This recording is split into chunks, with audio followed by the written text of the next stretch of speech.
control experiment number 1. Come on, Einie. Hey, boy, get in there. That a boy. In you go. Get down. Get your seatbelt on. That's it. Whoa. Okay. Please note that Einstein's clock is in precise synchronization with my control watch. Got it? Right, check, Doc. Good. Have a good trip, Einstein. Watch your head.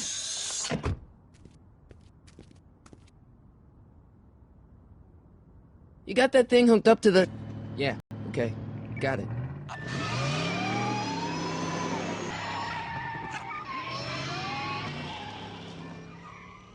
Not me. The car. The car.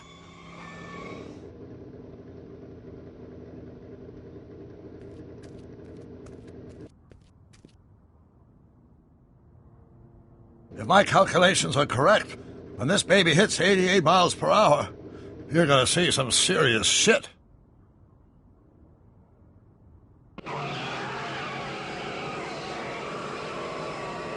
Watch this, watch this.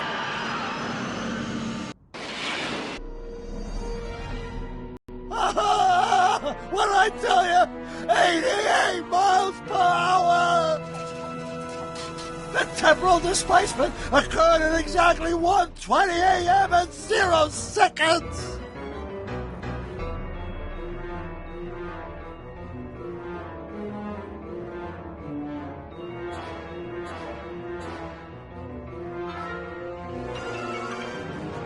Jesus Christ, Doc, you disintegrated Einstein! Calm down, Marty. I didn't disintegrate anything. The molecular structure of both Einstein and the car are completely intact. Where the hell are they? The appropriate question is, when the hell are they? You see, Einstein has just become the world's first time traveler. I sent him into the future.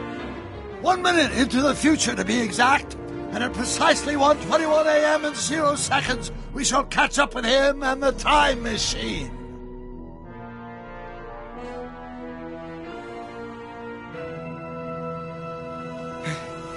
Wait a minute, Doc. What are you talking about? A time machine? The way I see it, if you're going to build a time machine into a car, why not do it with some style? Besides, the stainless steel construction made the flux dispersal. Look out!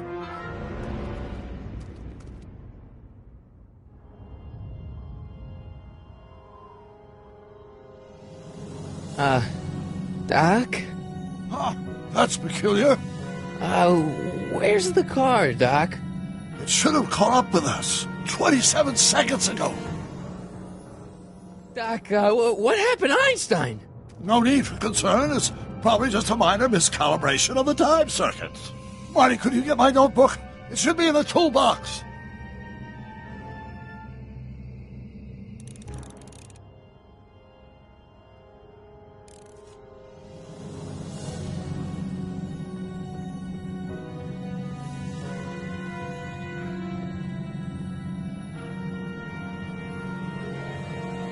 What's in the box? Don't touch that! It's plutonium! Plutonium? How do you think I generated 1.21 gigawatts of power? Notebook. Got it. Flux capacitor? That's it! What the heck's a flux capacitor? My latest invention. The thing that makes time travel possible. In this notebook, I've detailed the nearly 3 decades of scientific breakthroughs necessary to build a working time machine. If it ever fell into the wrong hands, the consequences could be catastrophic.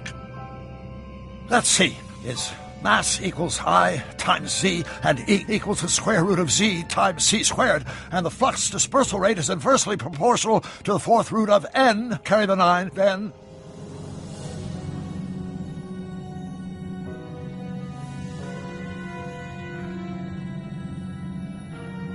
Let's see. It's... Doc, something's way off here.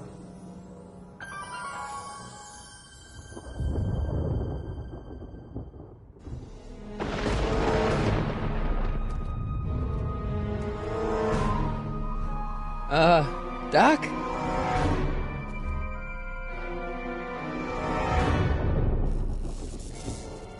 Great Scott! Doc, what is it? I've made a horrible mistake.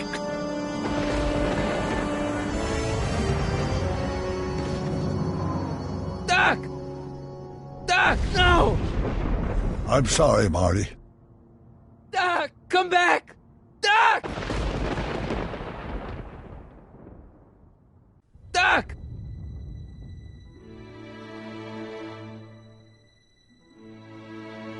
Marty, is everything okay? Yeah, Mom, it was just a nightmare. I was in the past, and Doc was there.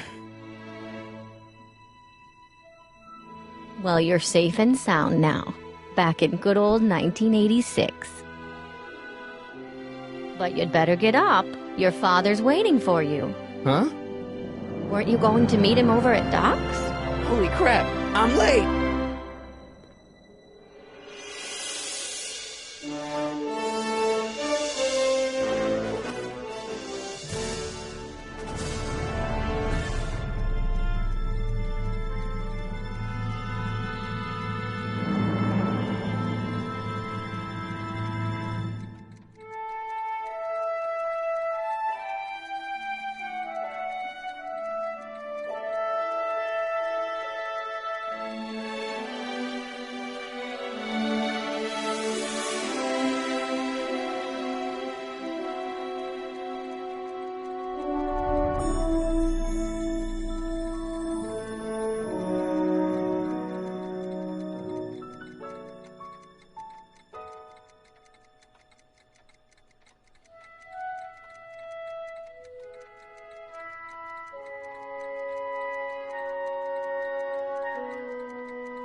Dad, are we too late to stop the sale?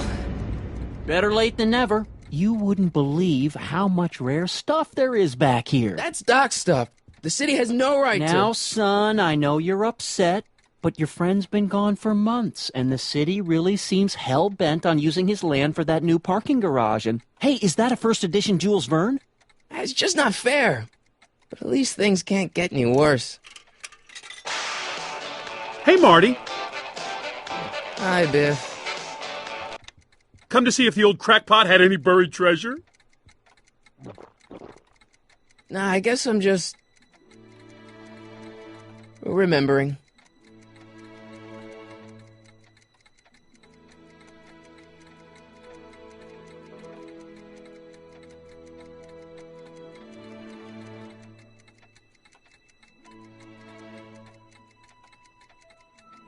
A fish tank? I never knew Doc raised fish. Doc's fish had weird taste in decor. Kind of like Doc.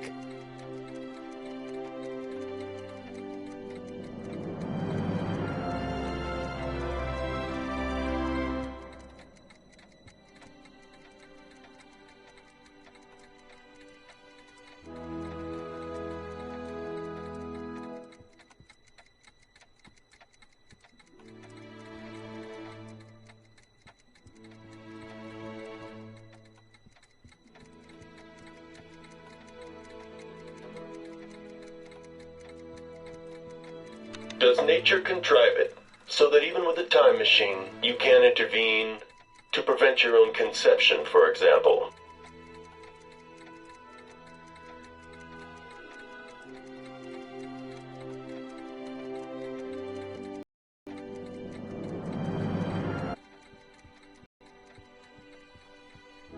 Hey, Dad.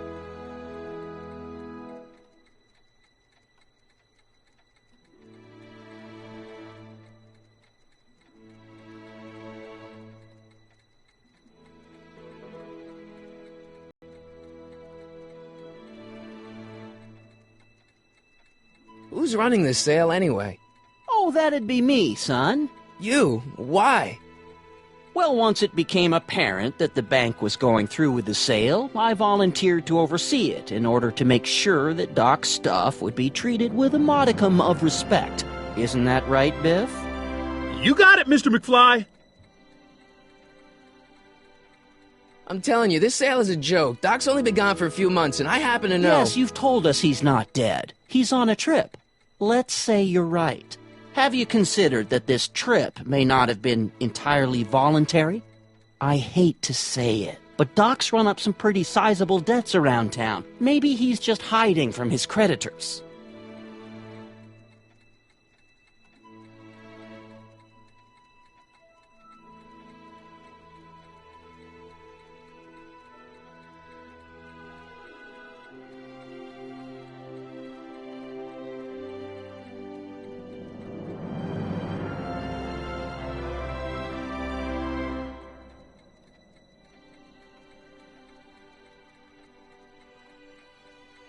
You got Doc wrong. Sure, maybe he's not so good with money. That's just because his mind's always on bigger things. But he's still a straight-up guy. He'd never run away from his problems. Well, you know him better than I do, son. But the bank is within its rights to sell off his stuff. Maybe you should try to find some things to remember him by before Biff grabs them all.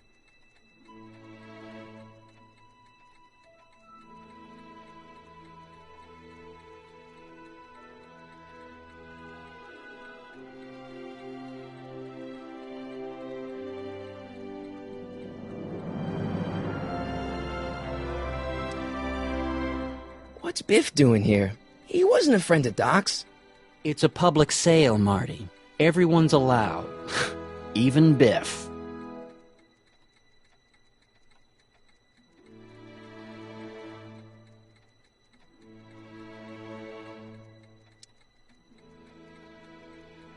Do you think dreams can predict the future? Well, you know I don't go in for that mystical stuff, but I do think they can reflect how you're feeling about the future. What did you dream? Oh, just weird stuff about Doc.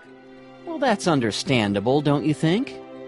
I guess, but I feel like it was telling me something.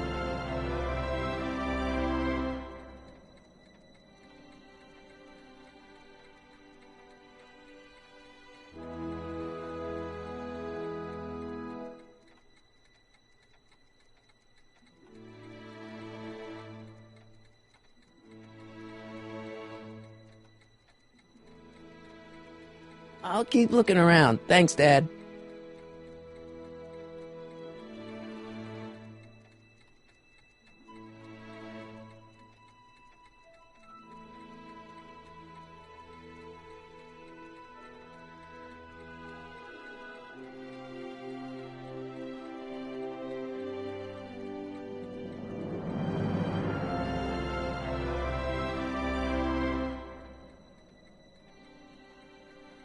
It took me forever to repair this thing after I blew it out last time, and now some jerk's gonna pick it up for pennies.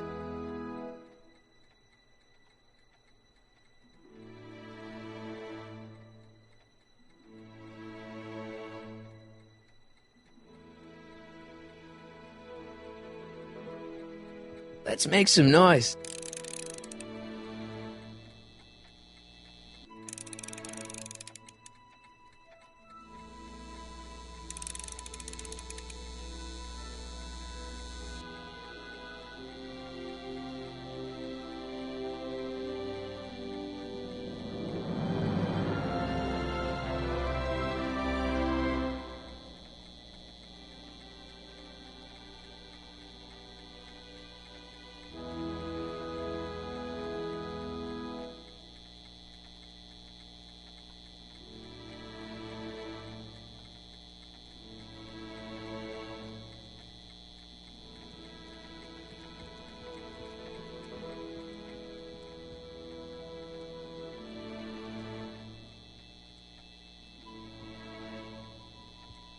Hey, Biff. Oh, hi, Marty.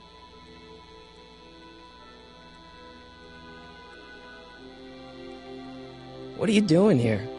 Well, I was as bummed as anybody to hear that the old nutcase had kicked it. It's not... But I'm not above picking through the remains. You know what they say. Don't look a gift horse in the butt. Doc's not dead, you know. He's still around. Oh, really? Do you see him around here? I'm looking for something, in particular. Yeah? Something valuable?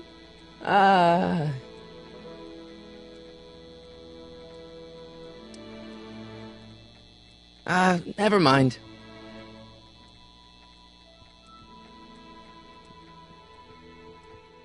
Doc built this model at downtown Hill Valley way back in 1955. The clock tower in the courthouse even works. What the? Is that Doc's notebook in there? Hey, that looks just like the courthouse. You gotta hand it to the old coot. He was good with his hands. Biff, can I see that a minute? This would look great in my fish tank. Give the old carp something new to nibble on.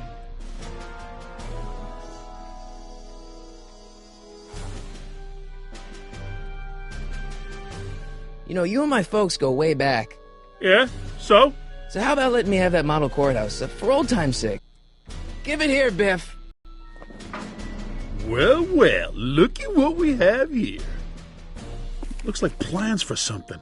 What's a flux catheter? It's none of your business. Doc asked me to... Brown's worm food, kid. But this looks like it might be worth something.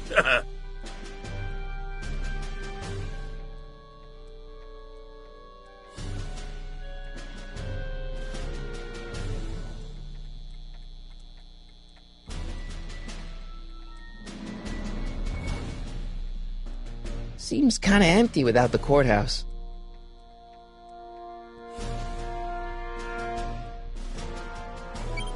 Hope that wasn't poison gas or anything.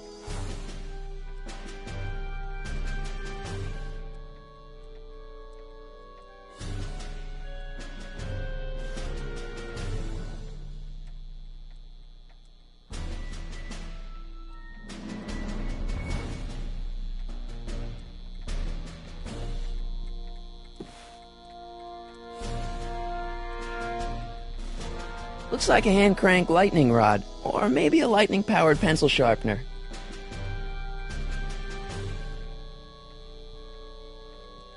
Hey, Biff.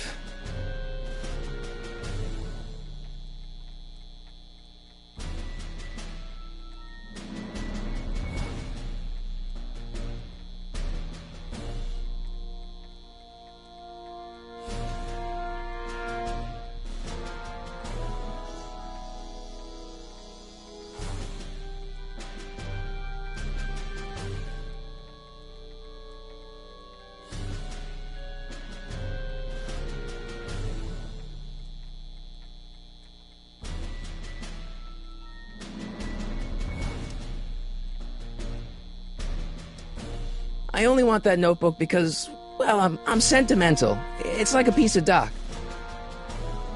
Doc's dead. Time to get over it and move on. That notebook wouldn't mean anything to you. You wouldn't even understand what's in it. You calling me ignorant? I just can't let you keep that notebook. It's dangerous. What, is it set to explode or something? Well, in a way. I'll take my chances. I'll pay you for it. How much? Not enough. Never mind.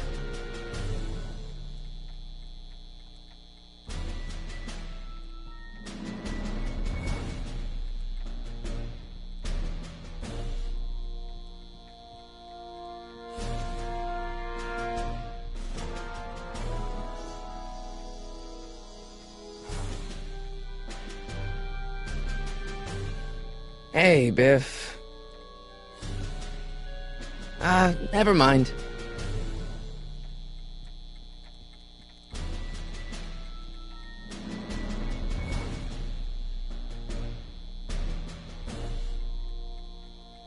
Hey, Dad, why's my guitar got a price tag on it? Sorry, son. Must have been an overzealous clerk. Just pick it up. I'll iron things out with the bank.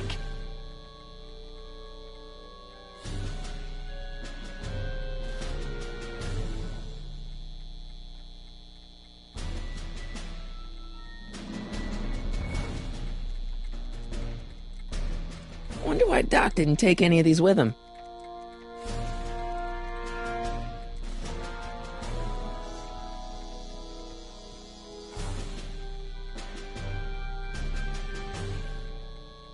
Hey, Dad.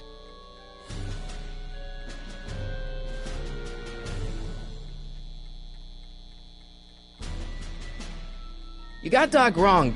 Sure, maybe he's not so good with money. That's just because his mind's always on bigger things. But he's still a straight-up guy. He'd never run away from his problems.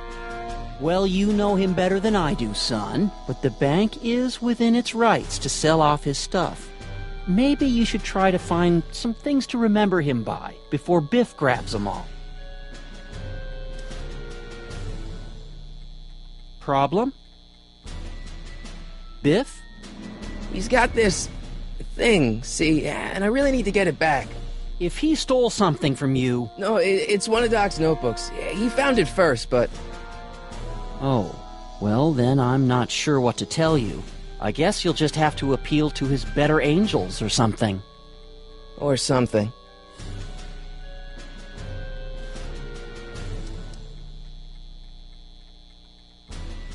Do you think dreams can predict the future? Well, you know I don't go in for that mystical stuff, but I do think they can reflect how you're feeling about the future. That notebook is Doc's legacy. I've got an obligation to protect it. Now, hold on a minute. Didn't you just get done telling me Doc's still around? Off traveling somewhere? Yeah? Then how is it your obligation to protect his legacy? You can't have it both ways, Marty. If Doc's alive, he can protect his own legacy.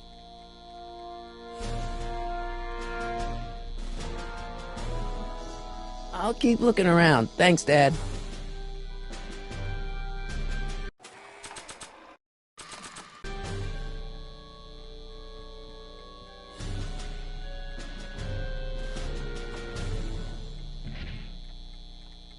Here's an oldie, but a goodie. 1, 2, 3. Hey, look! It's Chuck Butthead. Let me show you how it's done. Now, Biff, I think that's Marty's guitar. Gosh, you're right, Mr. McFly. Oh, here you go, Marty. Let's hear a few licks.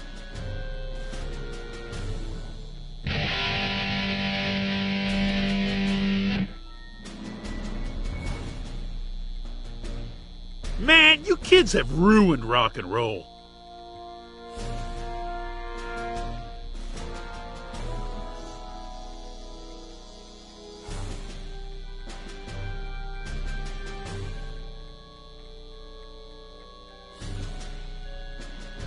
And now, something your kids are really gonna like. Thanks for warming them up for me, butthead. Biff, I thought I told you not to take my son's guitar. Oh, right. Sure thing, Mr. McFly. I was just warming them up for you, Marty. Let's see what you got.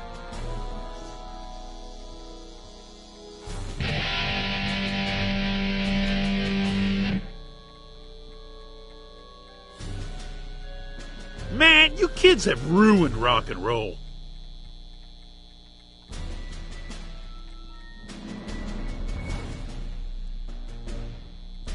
Hey, Biff.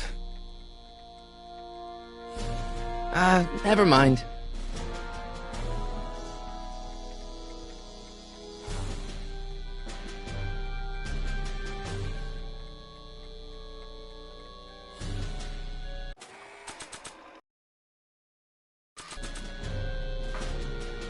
You want to hear a number by Biff and the Biff Tones? Always happy to play for my adoring fans. Now, Biff. Oh, yeah. Here you go, Marty.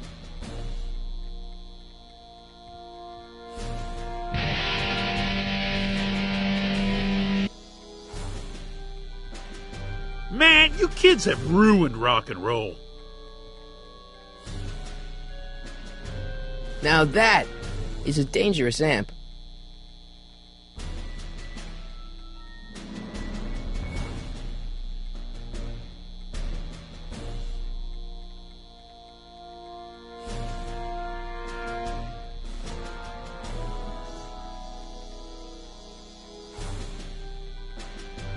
I better not crank it up anymore. I really don't want to blow this thing out again.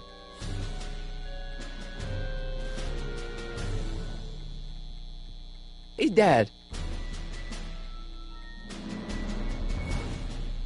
I'll keep looking around. Thanks, Dad.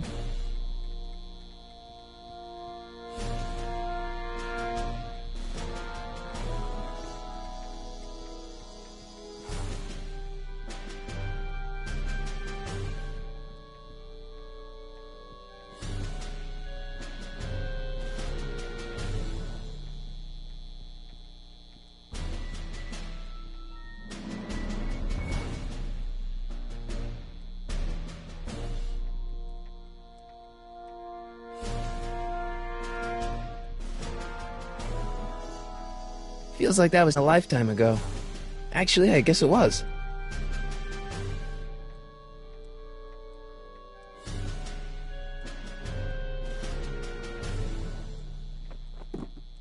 Hey, let me try, Marty. Now, Biff, let Marty have his turn. You got it, Mr. McFly.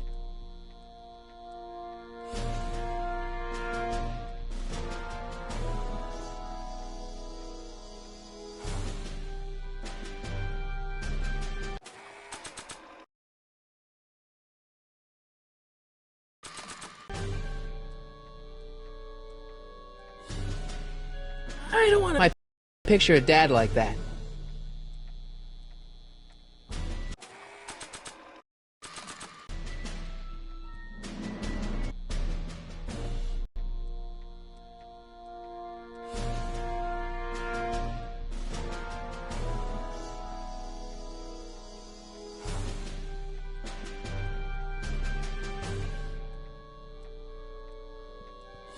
Doc sure did love his Jules Verne.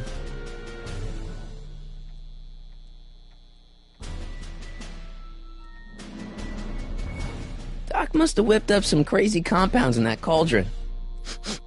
It smells like beef stew.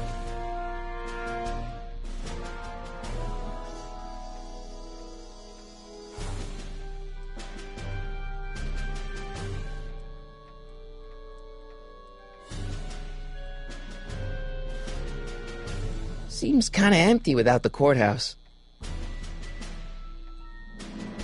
Doc must have whipped up some crazy compounds in that cauldron. It smells like beef stew.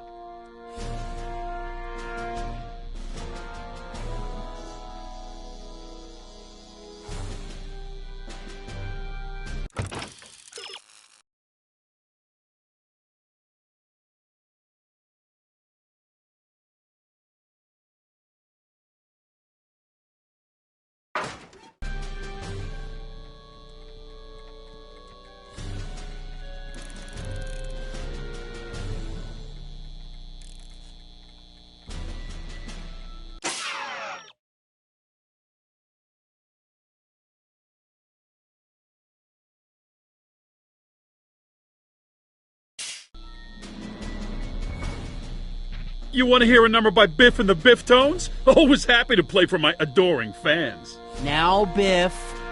Oh, yeah. Here you go, Marty.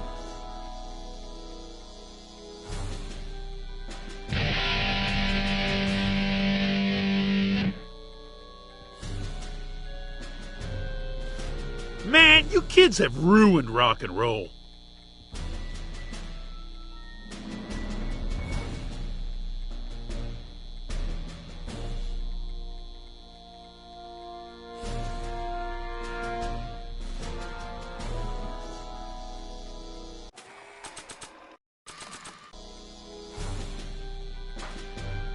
You want to hear a number by Biff and the Biff Tones? Always happy to play for my adoring fans. Now, Biff. Oh, yeah. Here you go, Marty.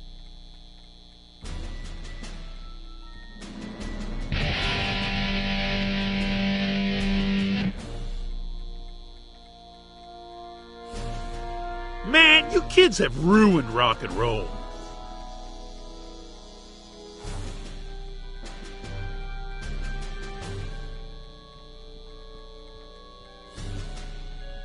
Hey, Dad.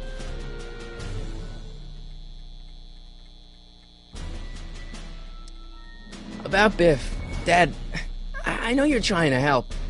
He talks a big game, son, but he's not so tough. I've been dealing with him a long time. Believe me, I can handle him. So can I. I guess you can. Okay, son, I'll stay out of your way. But you know where to find me.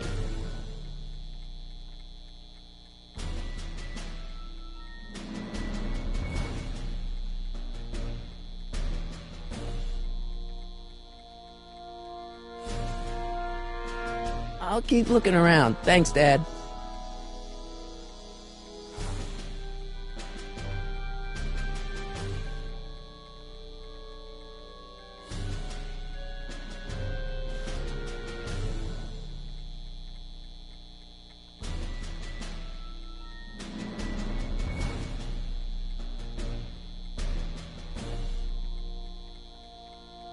I better not crank it up anymore. I really don't want to blow this thing out again. Now that is a dangerous amp.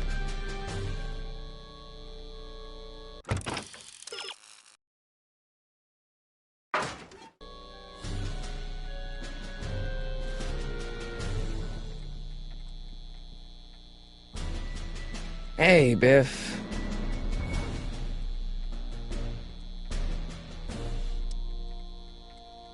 It's just a notebook with Doc's scribblings. What did Doc ever accomplish? Nothing. Then it's worthless, right? If it was really worthless, you wouldn't want it so bad.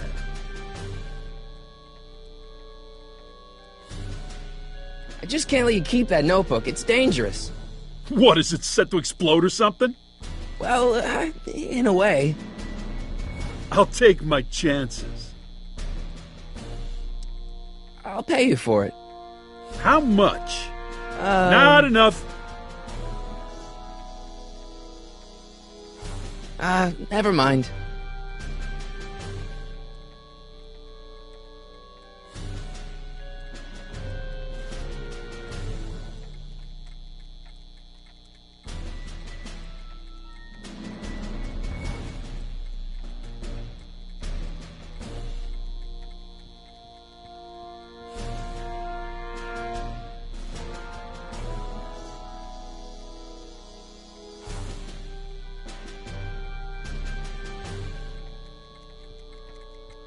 Doc's fish had weird taste in decor. I kind of like Doc.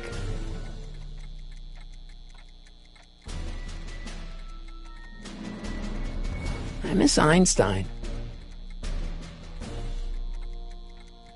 Jennifer'd like that. She's into old stuff.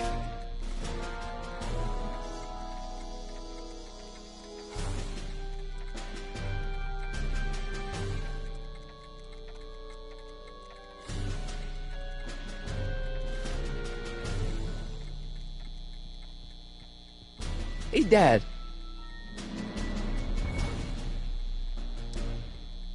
No luck with Biff? Well, don't give up. Sure, he can act stubborn sometimes, but underneath it all, he's just a big pushover.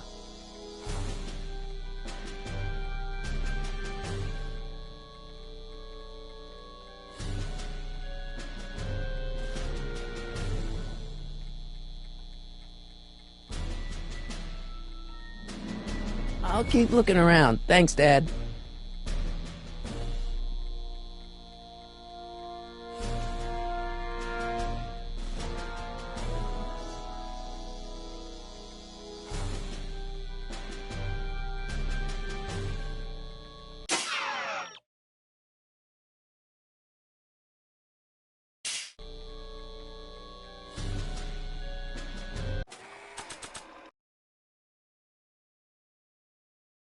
I keep this picture of my dad to remind me that even the most hopeless losers can grow up to be pretty cool guys.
You want to hear a number by Biff and the Biff Tones? Always happy to play for my adoring fans.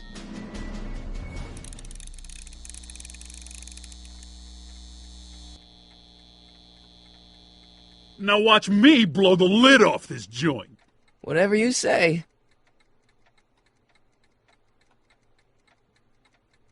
Whoa! Rock on, Biff. Oh, shit.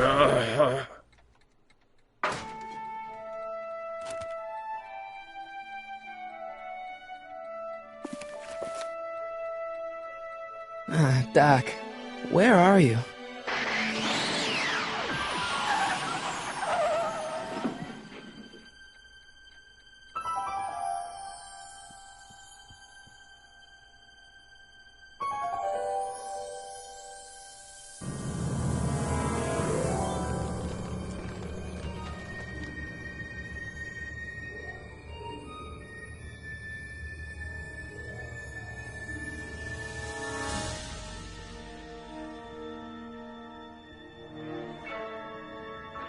Doc?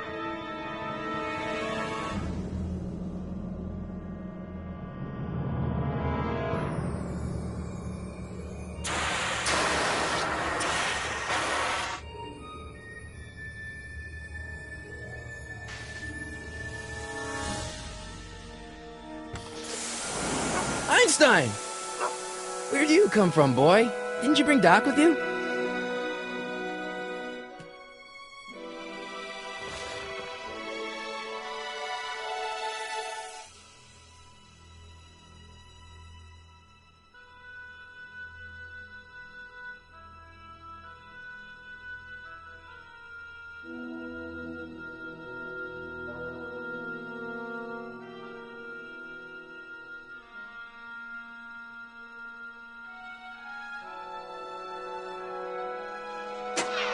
Looks like the time circuits still work.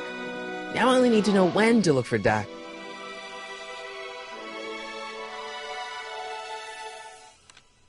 Marty? Ah! Marty, if you're hearing this recording, then the DeLorean's automatic retrieval feature is a resounding success. Automatic retrieval? In case of my failure to return to the DeLorean within an allotted time, I programmed the time machine to jump to these four-dimensional coordinates without me. As you are well aware, time travel is an inherently risky activity, and despite my elaborate precautions, there's always a possibility that I could land in trouble sometime, and that sometime is now, or then, or maybe later. He's in trouble. Marty, you come to my rescue in the past, or was it the future? Anyway, I'm relying on you to do it again. Please take the DeLorean back, or forward, to whenever it is I'm stuck in time. When you get there, I'm sure you'll figure out what to do. That's it? Aren't you gonna tell me when that is? Just go to the date specified on the time circuit readout under the heading marked Last Time Departed. Good luck. Right. Last time departed. Oh, jeez. Come on. Crap! Oh, great. How am I supposed to find him now?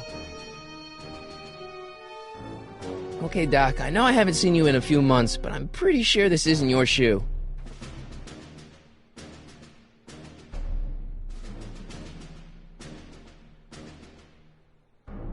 I can use those to enter a date into the time circuits. Once I know when to look for Doc. I can use those to enter a date into the time circuits. Once I know when to look for Doc.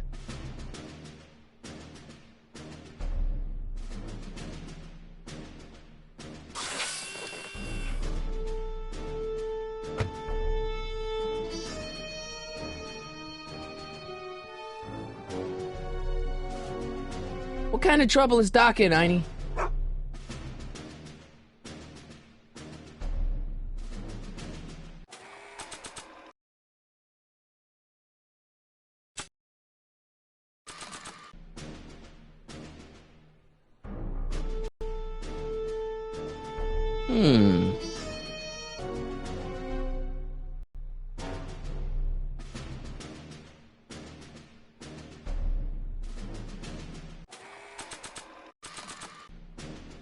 What do you know about this shoe, Einie? Great Scott! I think he's onto something!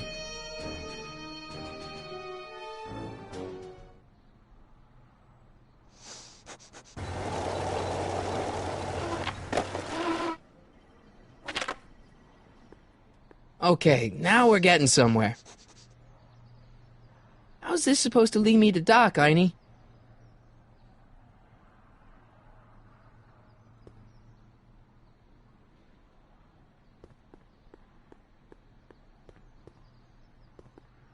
I see you sneaking into that liquor store, young man!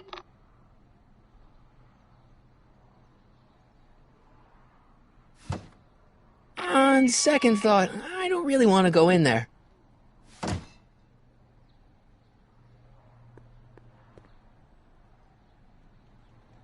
What kind of trouble is Doc in, Einie? Why couldn't Doc have invented a dog translator?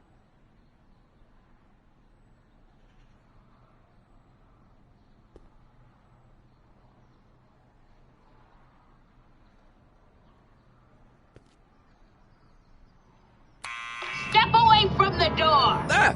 Now, let me get a look at you. Einstein, come on! Just as expected. Hooligans! Get along now! Scat!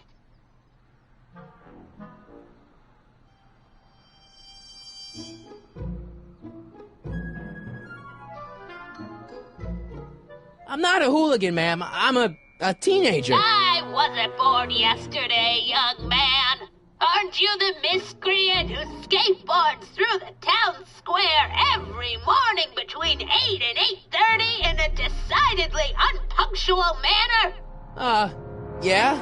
All skateboarders are hooligans. It's a fact. Look it up. State your business, child. You're making me miss Merv. Well, see, that's the thing. I'm not sure why I'm here. Einstein here brought me, and... Well? E. Strickland. You aren't related to, Vice Principal Strickland, are you, ma'am? Not that it's any of your business, but I'm his sister, Edna. Oh, and you're one of those McFly slackers, aren't you? Yes, what's old man Strick? I mean, what else has your brother been saying about me? Nothing I couldn't have deduced for myself, slacker. Can you let me in? I've got something to show you. What is it? Let me see.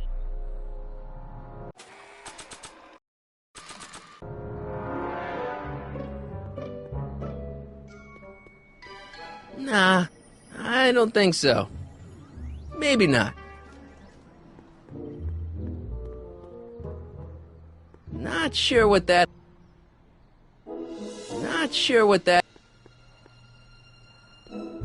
I haven't got all day.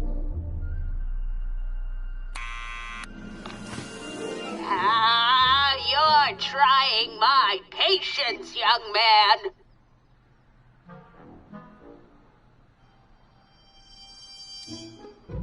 Can you let me in? I've got something to show you. What is it? Let me see.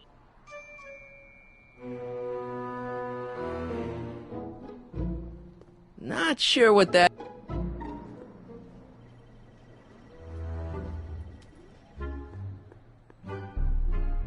A shoe? Ow, now what would I want with a... Huh? Stay there!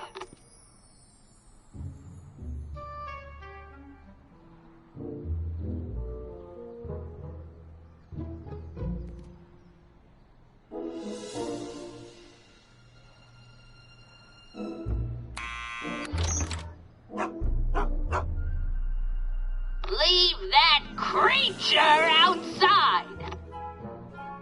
Sorry, Einstein.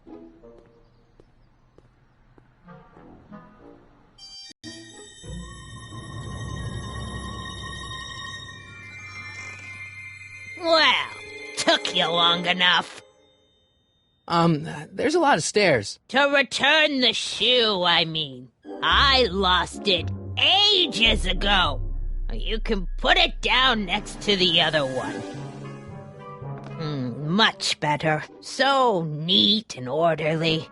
I suppose you'll be wanting some sort of reward now. No, All I've got is tea and candy. But... I'm sorry I called you a hooligan. I try not to jump to conclusions, but after all, 9 out of 10 people in this city are hooligans. It's a fact. Look it up.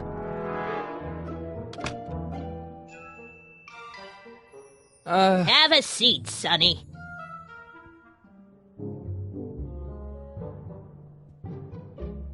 Hey! You kids! Put out those cigarettes!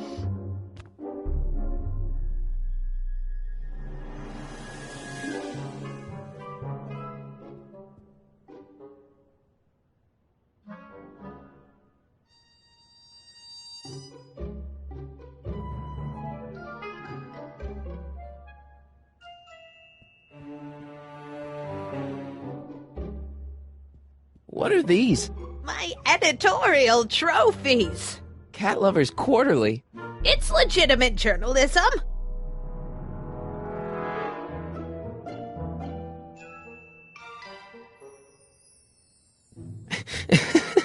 Is that Vice Principal Strickland?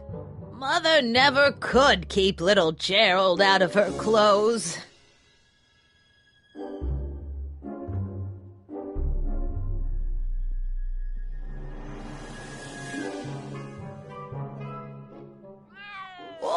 I wouldn't do that if I were you. Ms. Pretty Whiskers is very particular about who handles her food.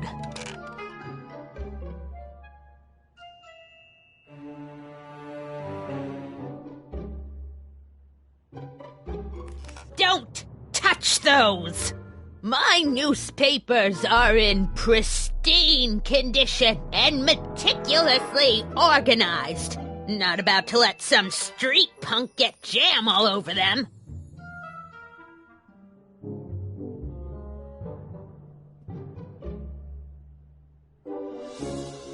Miss Strickland? Jack! Diane! I know what you're doing behind that tree! Yes?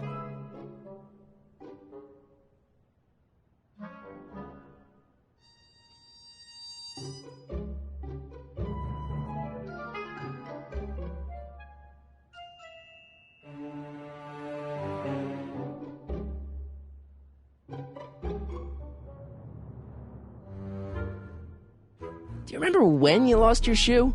Shoe? That shoe over there. Oh, that shoe! Huh. Aye, what a nosy Nelly! No one likes a busybody, you know. But... Oh, fine, let me think about it. Yes, I remember. I lost it in a scuffle with a dog. Oh, when was it? Oh, yes. The day that speakeasy burned down. A speakeasy? In Hill Valley? Don't act so surprised, young man. Your generation doesn't hold a copyright on moral depravity, you know. Sin has been on the prowl in Hill Valley since the day it was founded.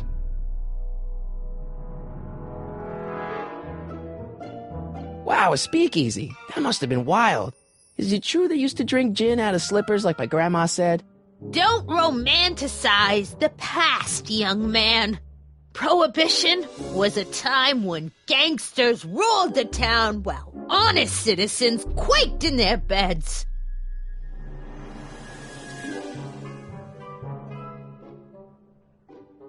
What's with all these newspapers? This is my personal archive. I've got every issue of the Hill Valley Telegraph ever published. Get out. Every single issue? From 1871 to the present. If it happened in Hill Valley, you'll find it in my stacks.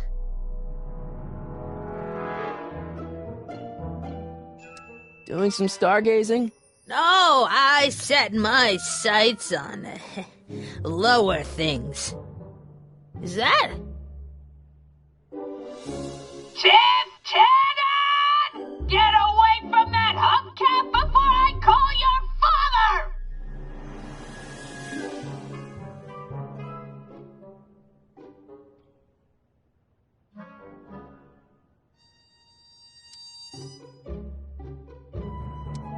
So where was it? That speakeasy that burned down, I mean. That was ages ago. If you're looking for bootleg hooch. No, I'm just curious, that's all. I'm a student of history. Student of history, my Aunt Fanny.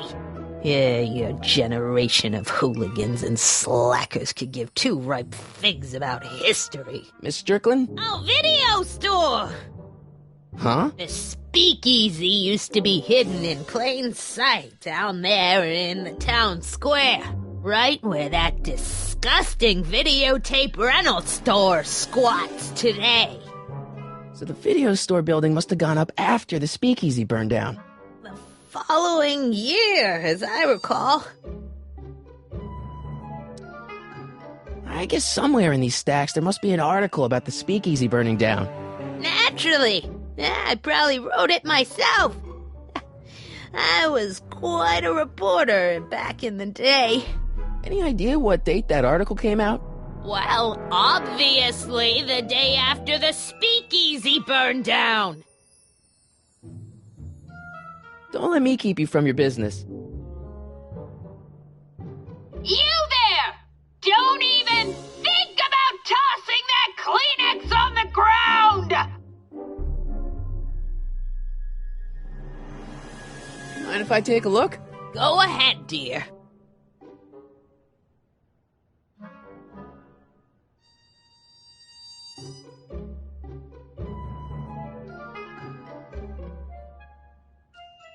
Rebuilt in February 1932.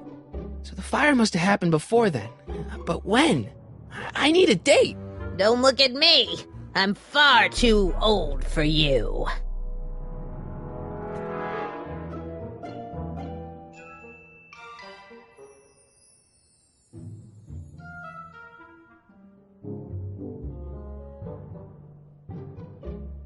Excuse me, Miss Strickland?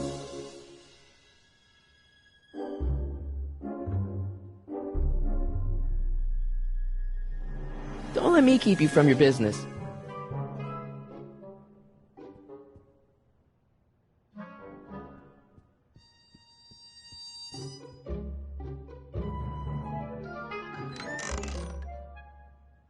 Miss Strickland, about your tea. You forgot to turn on the... You! It's spelled with a U! You illiterate vandal!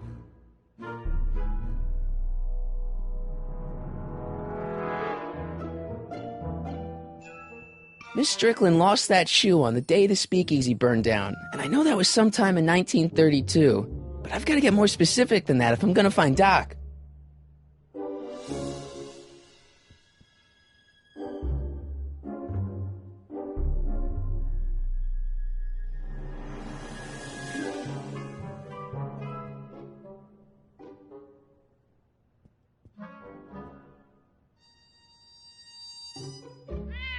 Miss Pretty Whiskers?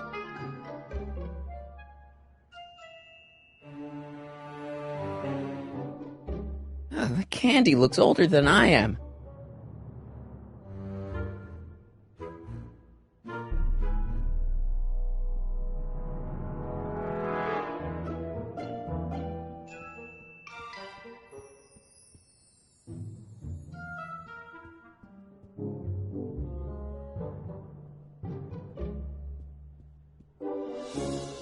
That tea's never gonna boil.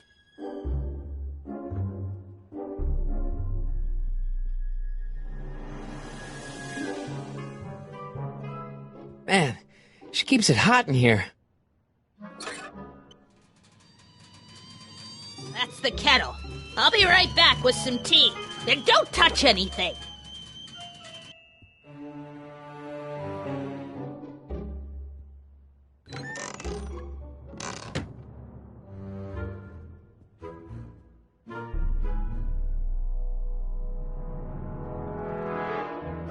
Hey, mind if I use your binoculars for a sec?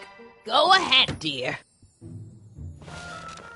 Rebuilt in February 1932. So the fire must have happened before then. But when? I need a date.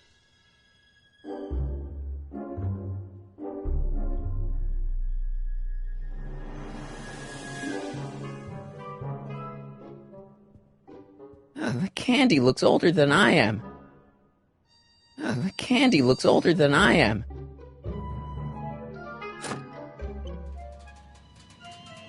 There's the whistle! Surely the water's boiling by now.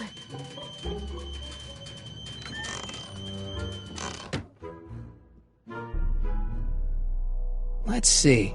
Ground broken on site of former speakeasy. Singer vanishes. Hill Valley Expo delights crowd. Soup kitchen exposed. Here we go. Speakeasy arsonist slain. Legal procedure gave way to old-fashioned vengeance last night when a mob descended on the Hill Valley police station. The suspect in the speakeasy arson case, a drifter known as Carl Sagan, was pulled from his... Carl Sagan? It's Doc! Killed by a mob. What's the date? June 14th, 1931. Jeez, I gotta rescue him.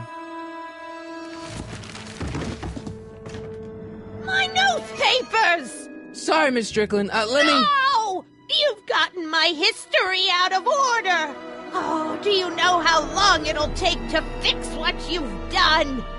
Oh, get out! Get out! Get out! Help! Police! I'm being attacked by hooligans!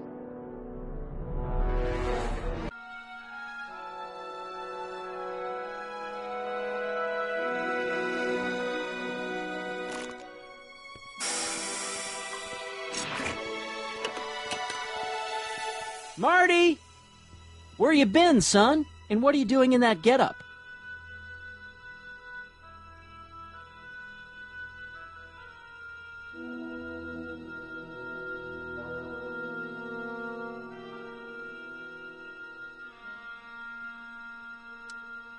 It's a costume. Tonight's the big, Halloween party. Halloween party? In May? Never mind, you don't have to explain. I'm sure whatever it is you're up to, you know what you're doing, right? I hope so. Hey, sometimes you gotta go out on a limb for the ones you love, right? Wish my dad had understood that. You won't stay away too long. You'll barely know I was gone.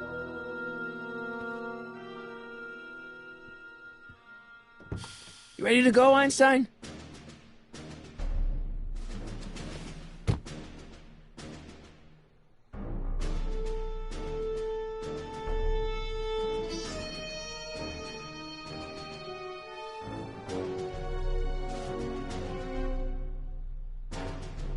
I've got to turn on the time circuits first.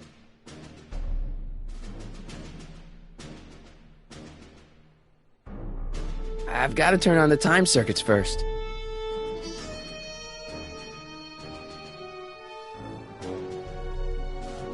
Time circuits on. Flux capacitor, fluxy.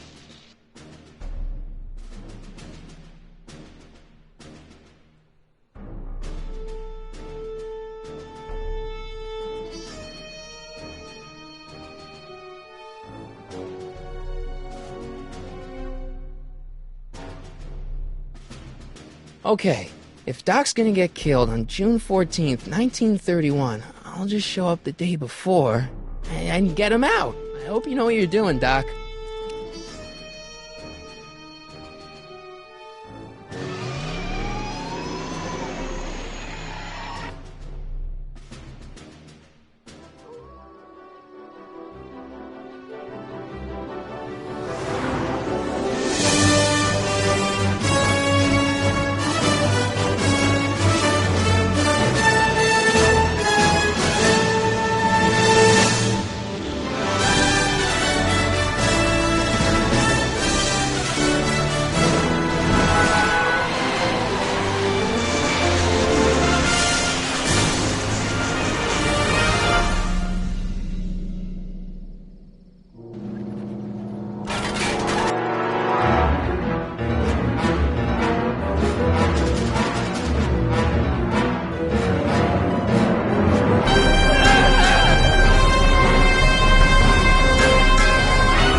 Einstein, where'd you go now, boy?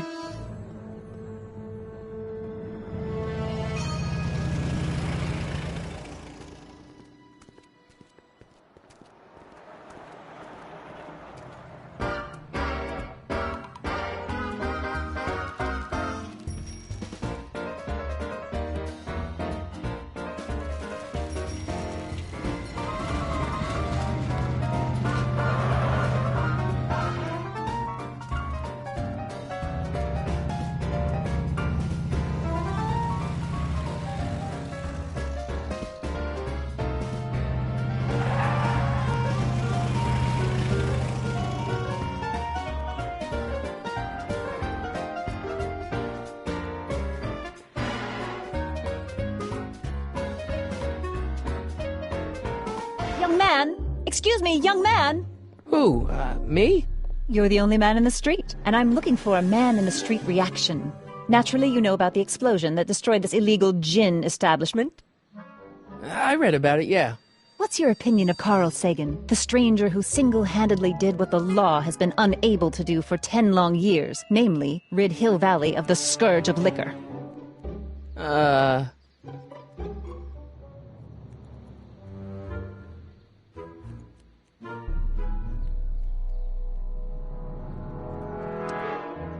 How'd Doc get himself into... Doc? Doc is his nickname. I'm good friends with Carl. You are? Really? Oh, but I need an unbiased opinion for my story. Pretend you don't know him. How would you feel about his heroic act of destruction? Well, I'm not so big on bomb blasts.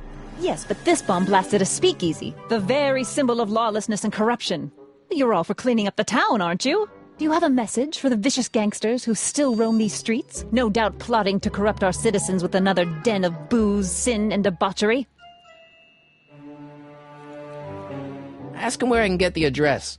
Ah, I see! Because you want to blast it to smithereens just like Carl Sagan did. With public-spirited citizens like you around, the lawless element will be on the run in no time. Mr. May I get your name?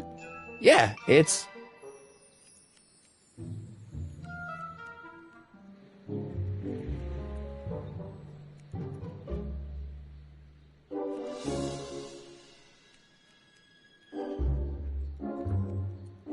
Sonny Crockett. Thank you for sharing your candid opinions, Mr. Crockett. Edna Strickland, Hill Valley Herald. I know. I met you back. I'm familiar with your work. You read my column? How sweet! I know it's just an etiquette column, but I believe it'll lead to bigger and better... Oh! Einstein, no. Down, boy. Is this wretched creature yours? He assaulted me once before. What's got into you? Aggressive dogs must be kept on leash at all times. It's the law. Look it up. Doc. I gotta find Doc.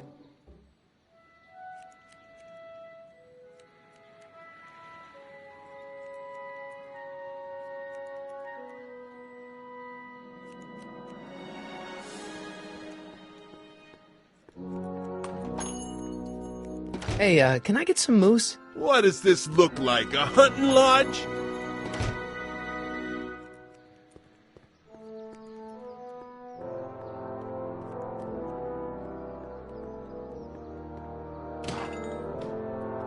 You gonna buy anything? No. Then get out, bum. I guess this is where the speakeasy burned down. How'd Doc ever get mixed up in that?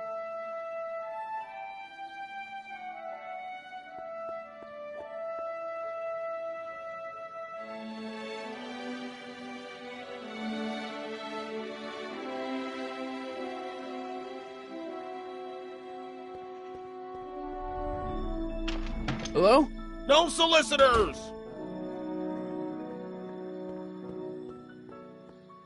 Bank of Italy?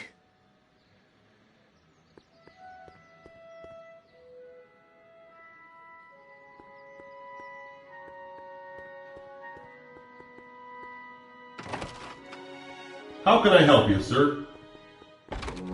Without any money, I don't really have any business in there.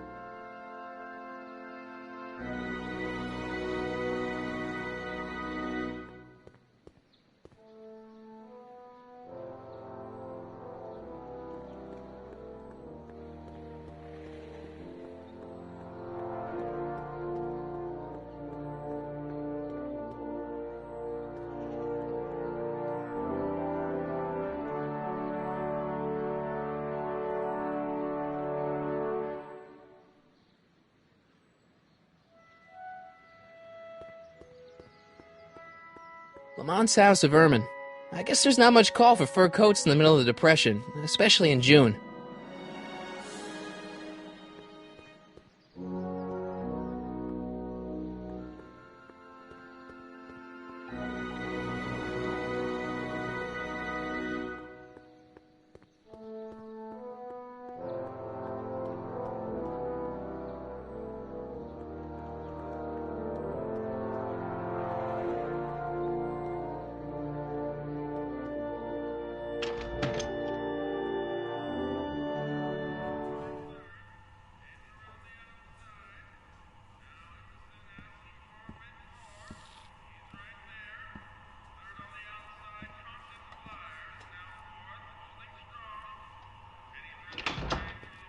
McFly!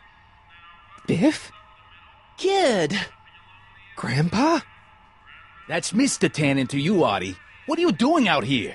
Well, I was getting kind of hungry, so I figured I'd come down here for some free soup.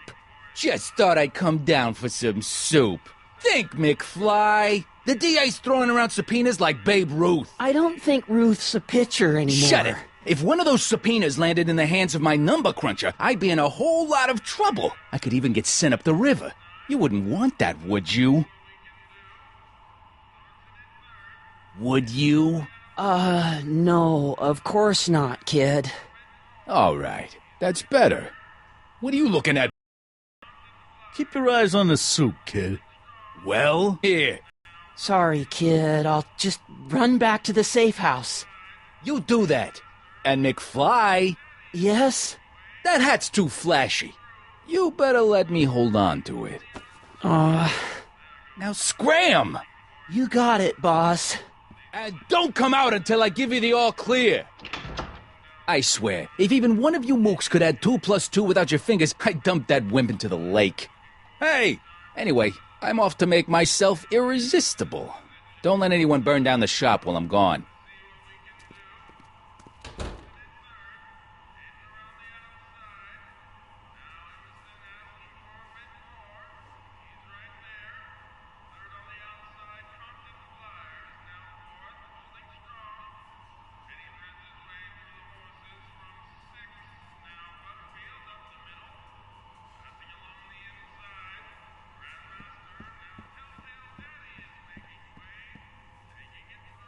Eli thought she was drunk and said to her, "How long will you keep on getting drunk? Get rid of your wine."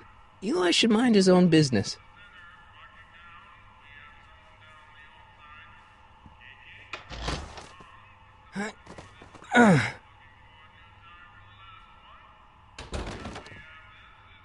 There's no way I'm gonna keep that door open without some help.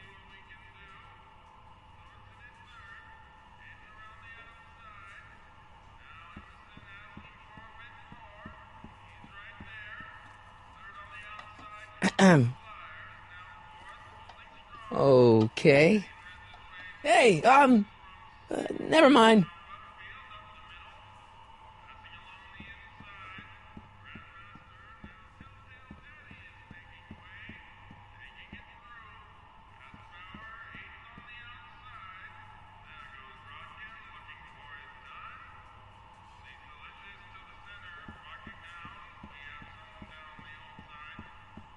Lazy hands make a man poor, but diligent hands bring wealth. Maybe that's my problem. Lazy hands.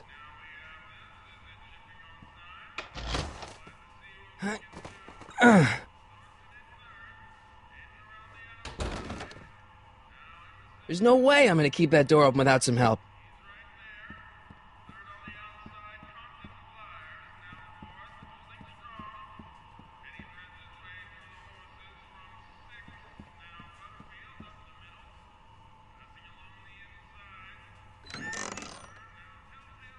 The kitchen's for management only, rummy. Whoa!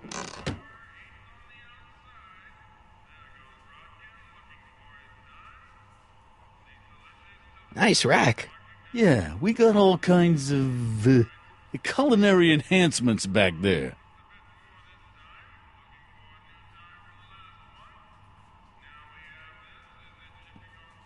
Looks like these pipes go into the basement.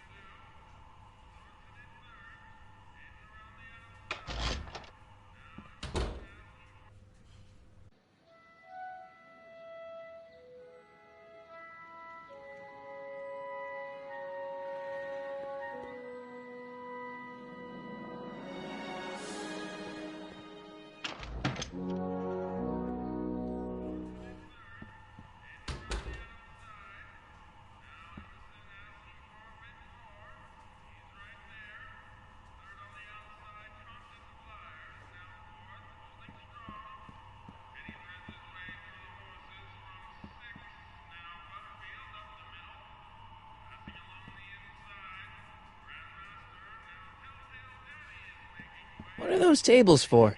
We keep a few extra tables around for our end-of-the-month hobo soirees.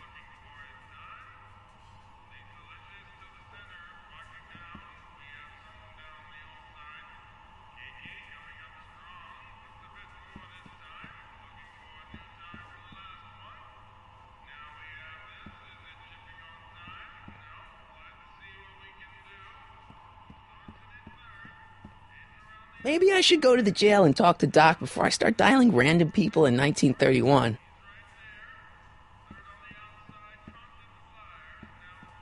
I better not talk to him. I don't want to mess up his timeline.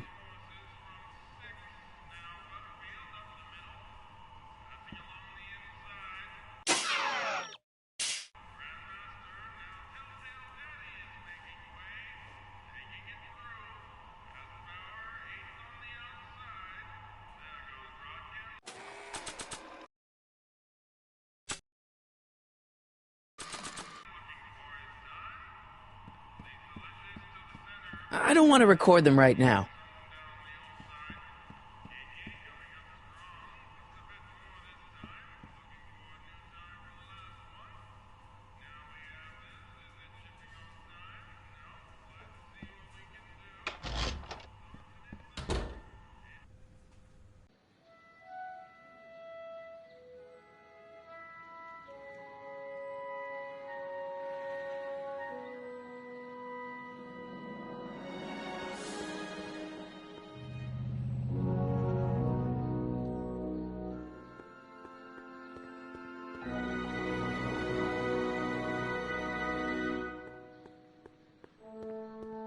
A police station. Cripes, this place looks old, even for 1931. Psst, Doc! Marty! Doc! What are you doing here? You sent for me, Doc. I did? When? May 14th, 1986. 1980? The automatic retrieval system, of course. I'd almost forgotten about that. So what's our plan for getting you out of here? Plan? We don't need a plan. We don't? Not in the slightest. The police picked me up for that speakeasy fire a couple of weeks ago, but the DA hasn't got a case. They're releasing me tomorrow morning. So basically, I traveled 50 years into the past to deliver your car? Sorry about that, but it's so wonderful to see you. We have a lot of catching up to do. Yeah, you might want to hold off on that, Doc. Great Scott!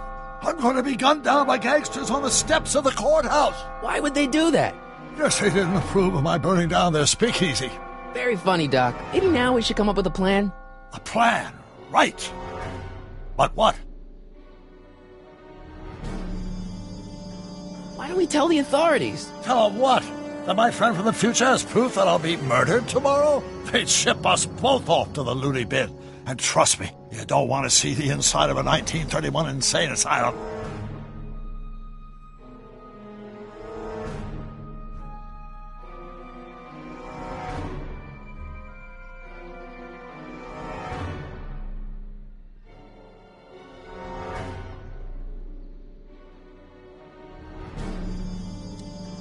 Hey, maybe I could talk to the gangsters. Tell them they're about to shoot the wrong guy. I don't think the criminals of this era are going to be very receptive to a complete stranger telling them that their secret assassination plan is misguided. Do you?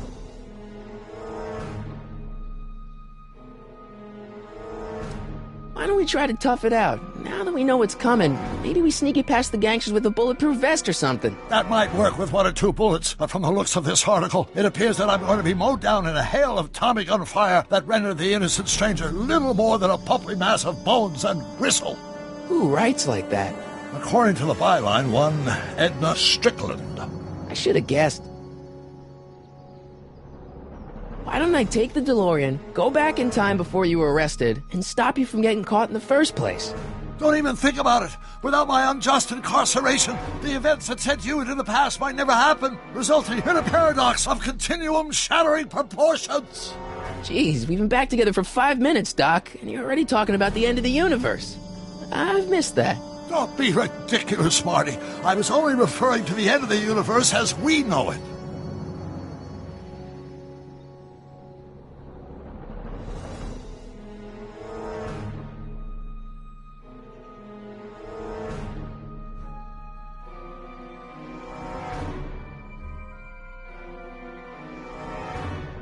suppose I could just get some dynamite and break you out of jail. No, that's far too dangerous. Not just to me, but to random innocent people in the past. The repercussions could be... That's it! What's it? My rocket-powered drill. You have a rocket-powered drill? Not yet. I haven't built it yet. You've lost me, Doc. Listen, a few months ago, my 17-year-old self sent in a patent application for a rocket-powered drill.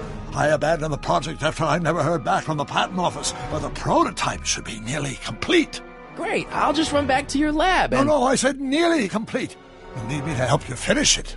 How the hell am I supposed to sneak a half-finished rocket-powered drill into your cell? Not me. 1931 me. Wait a minute, Doc. You want me to convince your 1931 self to build a rocket-powered drill to break you out of jail? Precisely. Won't talking to yourself cause, irreparable damage to the space-time continuum or something? It should be fine. I've already invented the idea of the rocket drill. You've just got to goad my younger self into finishing the prototype. How am I supposed to convince your younger self to finish the rocket drill? Just tell him I need to break his older self out of jail? Absolutely not. Whatever you do, you can't tell my younger self anything about time travel. I won't come up with the inspiration for the flux capacitor for another 24 years. Then what am I supposed to... Just be your charming self. From what I remember, I'm a pretty easygoing kid, so enlisting me in a scientific adventure should be a piece of cake. Okay, let's say I go along with this crazy idea. Where can I find you? I mean, the other you. How should I know? It was over 50 years ago. Why don't you go over to the soup kitchen next door and give my house a call? They'll know where to find me. Soup kitchen. Got it. Just stay away from the soup. It'll cause irreparable damage to your digestive system.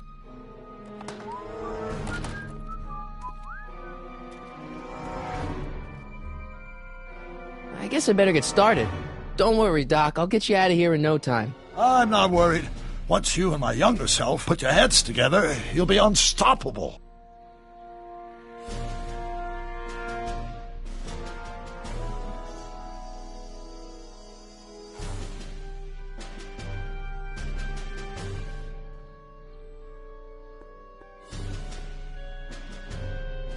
Hill Valley Police Station. Cripes, this place looks old, even for 1931.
Wow, looks like they used a real shark.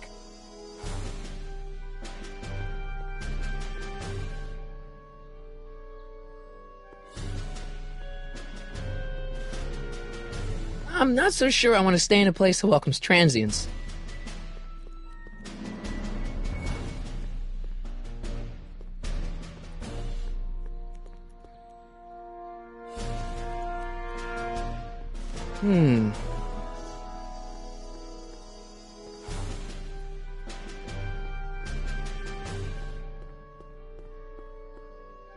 I wonder who really burned down the speakeasy.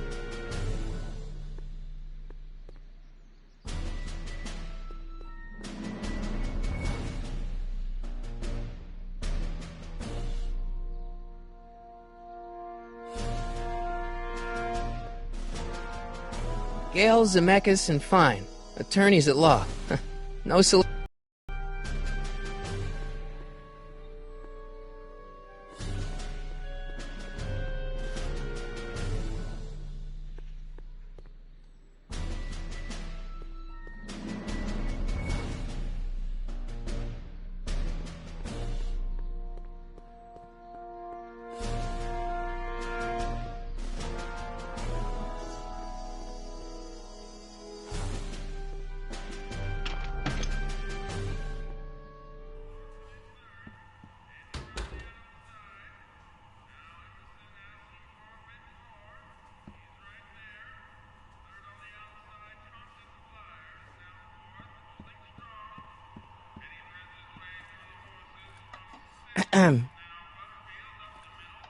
Okay.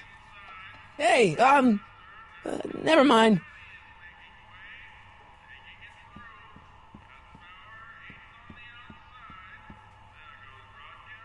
I better not talk to him. I don't want to mess up his timeline.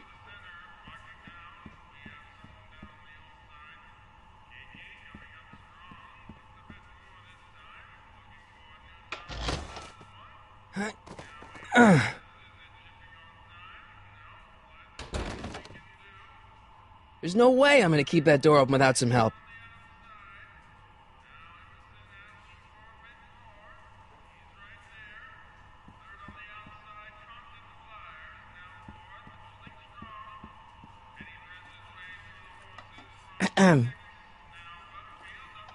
Okay. Hey, never mind. What are those tables for? We keep a few extra tables around for our end-of-the-month hobo soirees.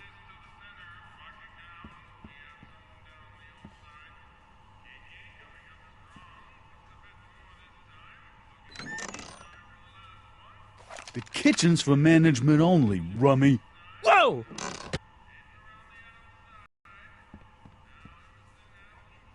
Looks like these pipes go into the basement.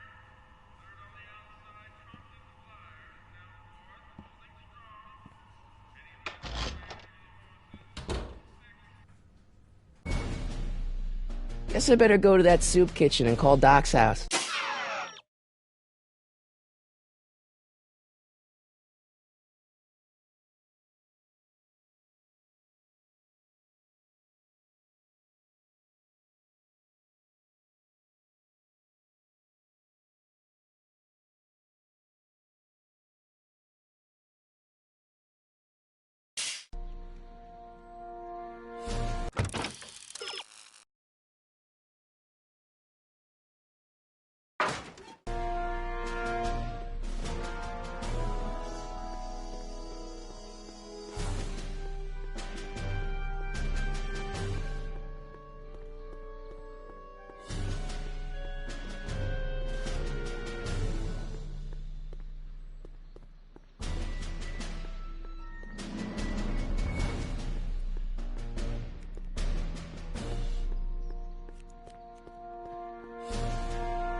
Hey, how you doing, Einie?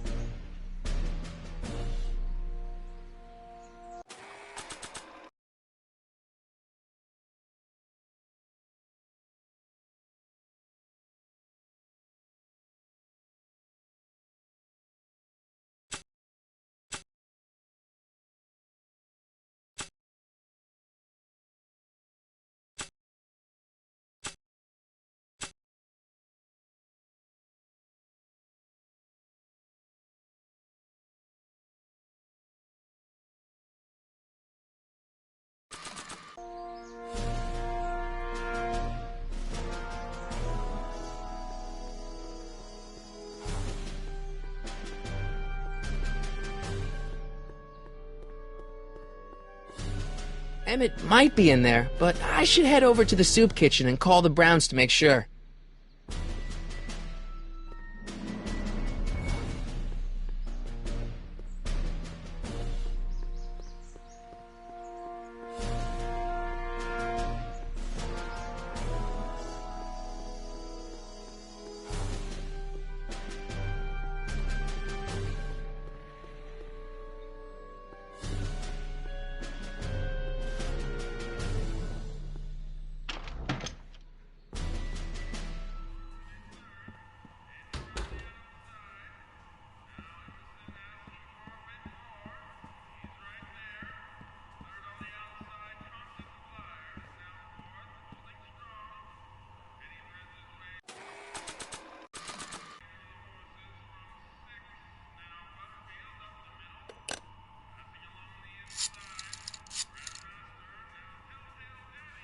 Brown residence? Hi. Do you know where I could find Emmett Brown? Young Master Brown is currently tending to his clerking duties at the courthouse. Who may I say is calling? The courthouse? Doc never told me you worked at the courthouse.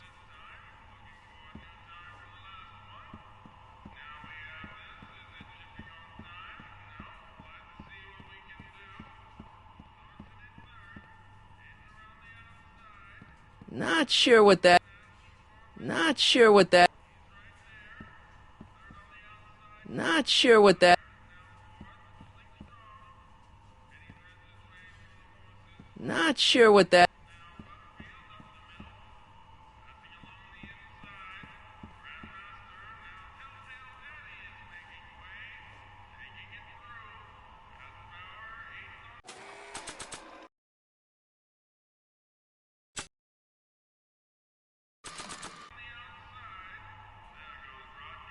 I don't want to record them right now.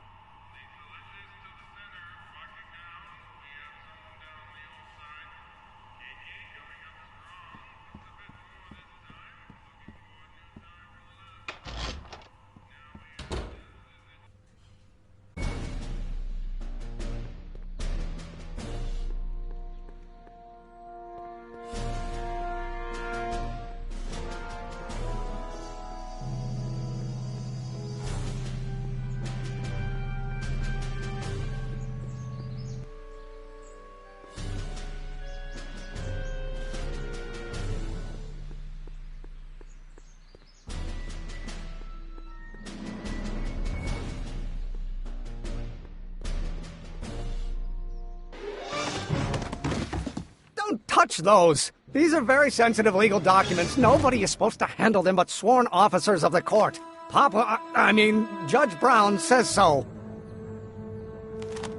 Judge Brown? Doc. Nice to meet you. I'm, Sonny Crockett. Emmett Brown. But I am a law clerk, not a doctor. Now please get out of my way. I have important business to transact. Naturally, h2 of A multiplied by the inversion of H has to come out less than expectation.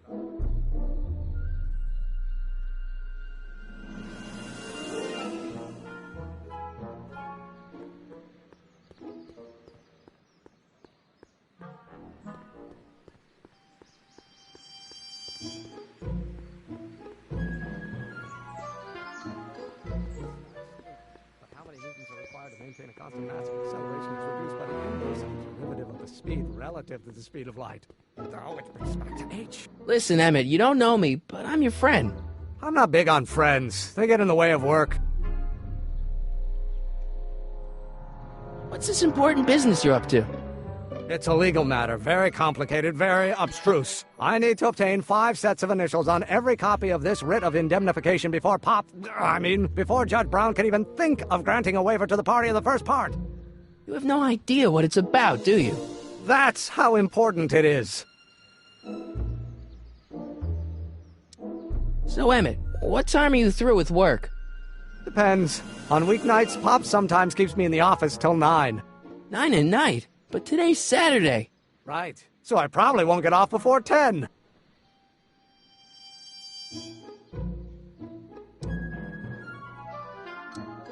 Listen, I understand you're working on a new invention in your lab. Invention? You must have me mixed up with somebody else. I'm in law. I have absolutely no interest in science.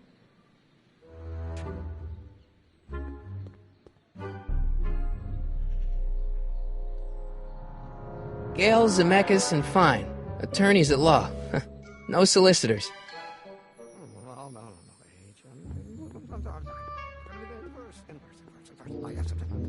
Come on, wait up a minute.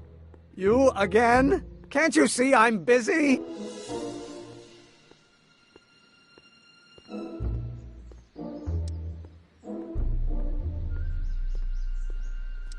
Come on, Doc.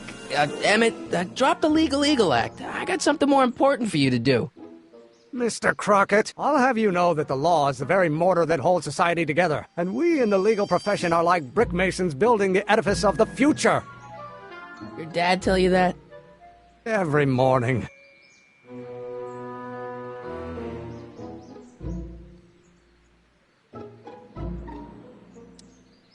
How about you knock off work early and I'll buy you a beer, or soda. What do you say? Don't try to tempt me from my duty with sugary beverages. Keeping the wheels of justice turning, that's my one passion in life. Besides, if I left before 8, my pop would kill me.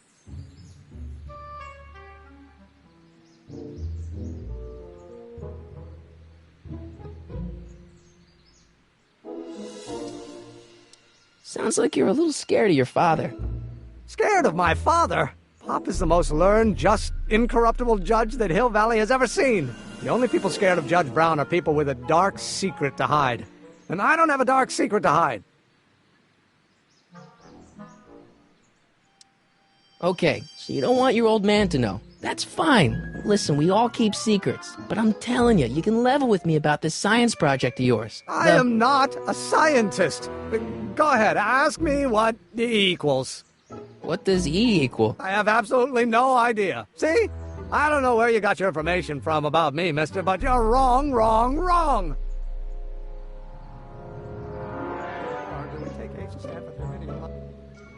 Now, if H stands for the one-dimensional harmonic oscillator, then naturally H2A multiplied by the inversion of H has to come out less than... Will you just give me a chance? Harassment's a federal crime, Mr. Crockett!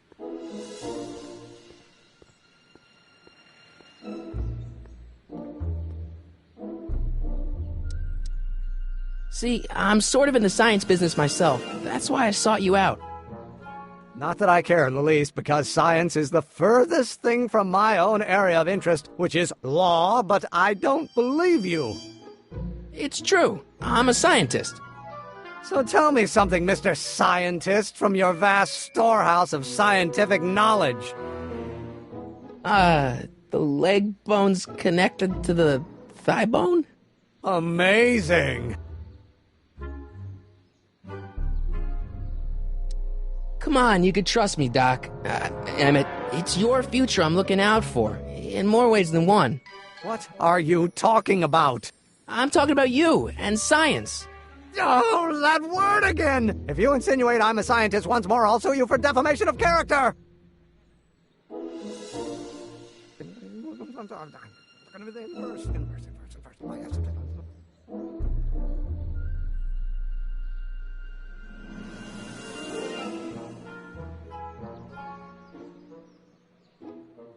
H stands for the one-dimensional harmonic oscillator, then naturally H2A multiplied... Will you just give me a chance? Harassment's a federal crime, Mr. Crockett!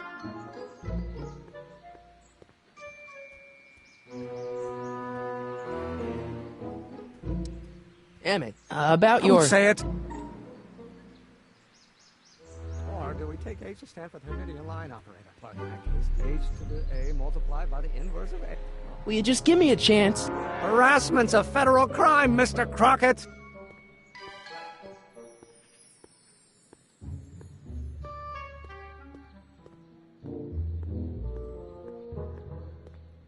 Sounds like you're a little scared of your father.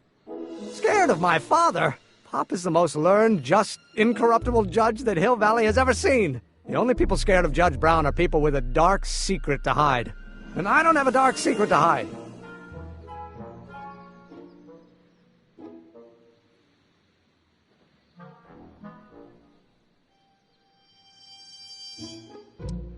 Emmett, about your... Don't say it.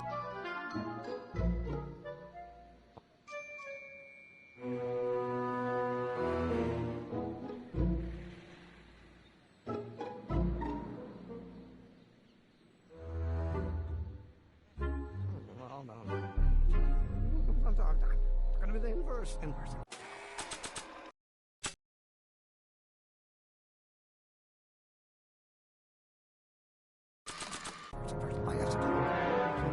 Will you just give me a chance? Harassment's a federal crime, Mr. Crockett.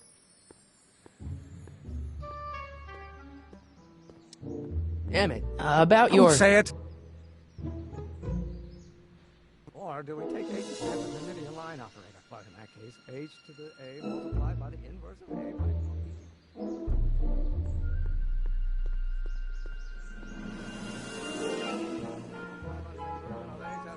less than expectation value of A, right? No.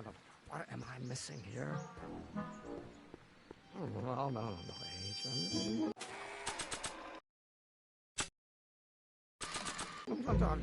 Gonna be the inverse. No. Will you just give me a chance? Harassment's a federal crime, Mr. Crockett.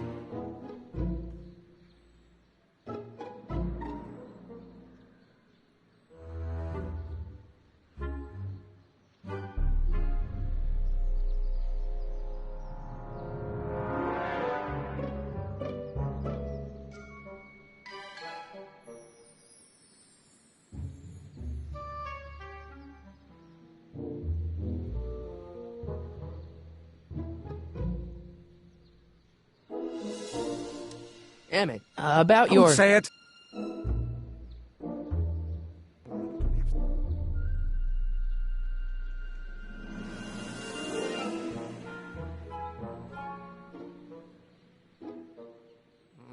Now if H stands for one dimension... Will you just give me a chance? Harassment's a federal crime, Mr. Crockett.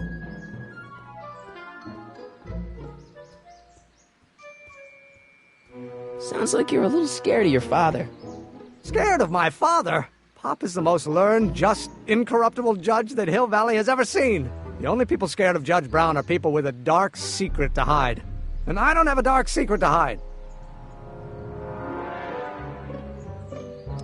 Emmett, about your... Don't say it. Or do we take H to stand for the Hermitian line operator? But in that case, H to the A multiplied by the inverse of A minus...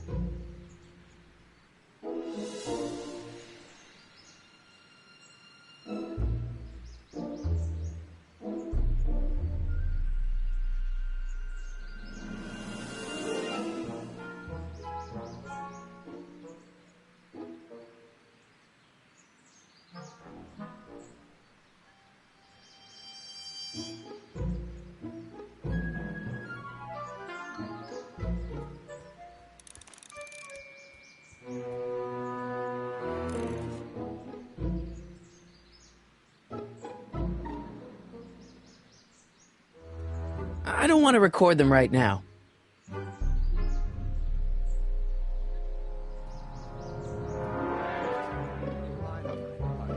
H to the A multiplied...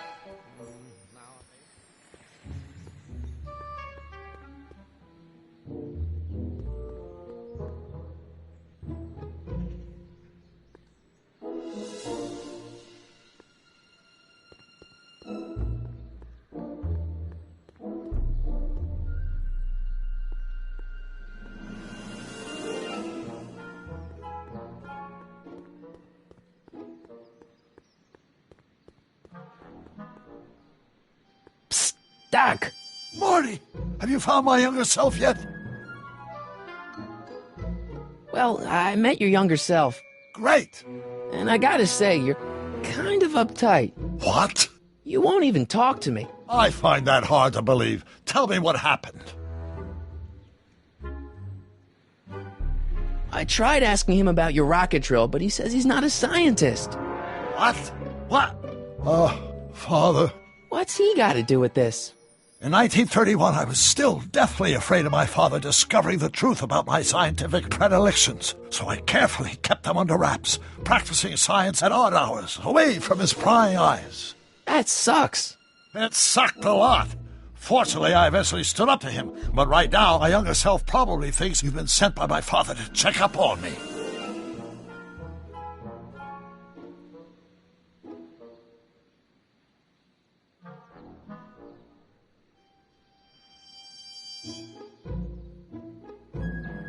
What do I do to convince Teen Doc that I'm not a spy? I'm not sure.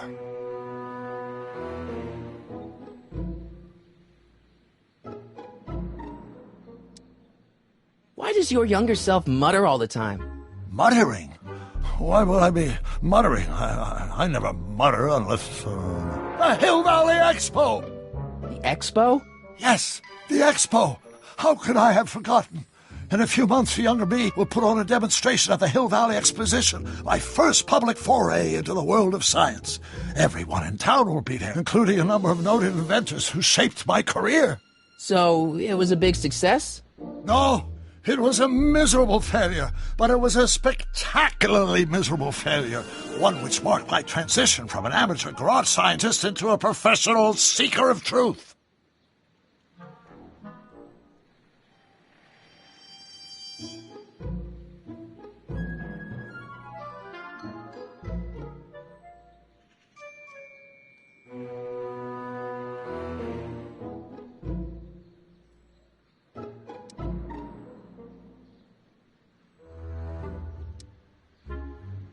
You know, your younger self seems really dedicated to the law. It's a facade, I assure you. I had to keep up appearances to appease my father.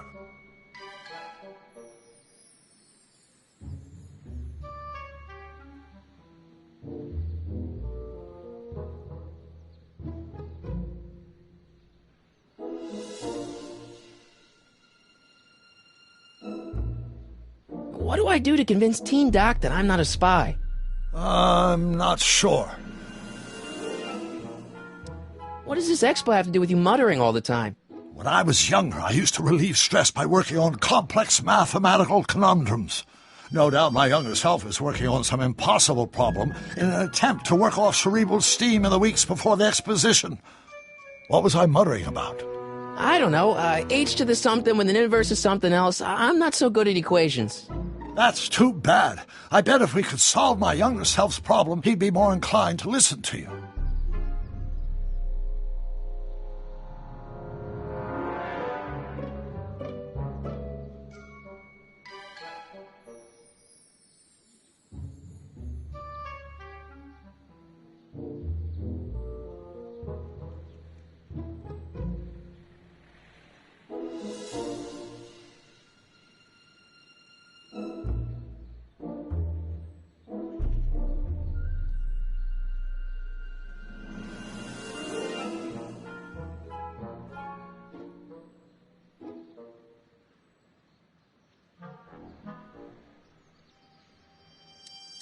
You know, your younger self seems... to appease my father.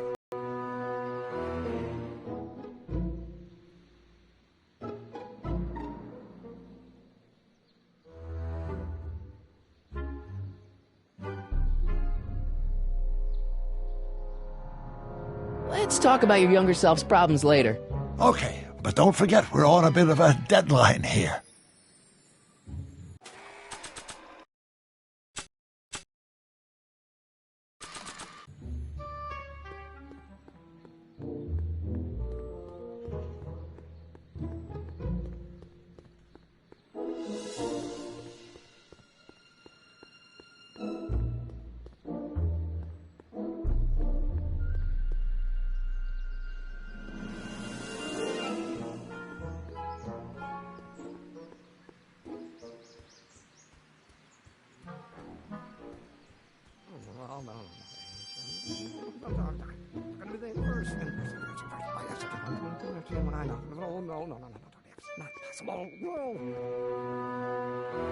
I don't need to go in there anymore.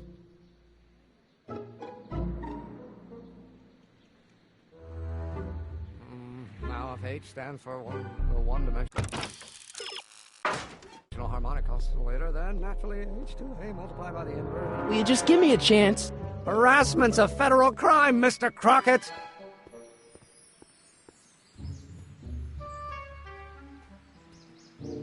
Sounds like you're a little scared of your father.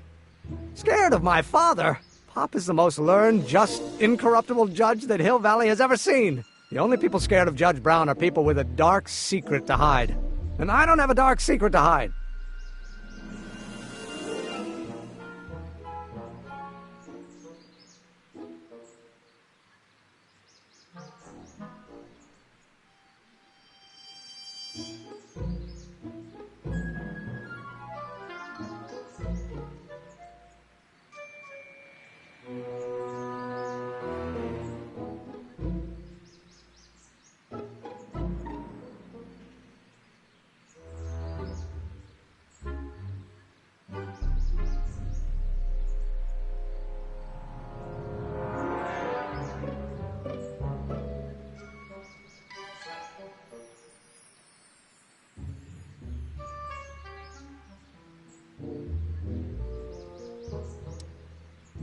Emmett, about your... Don't say it! Or do we take H to stand for humidity?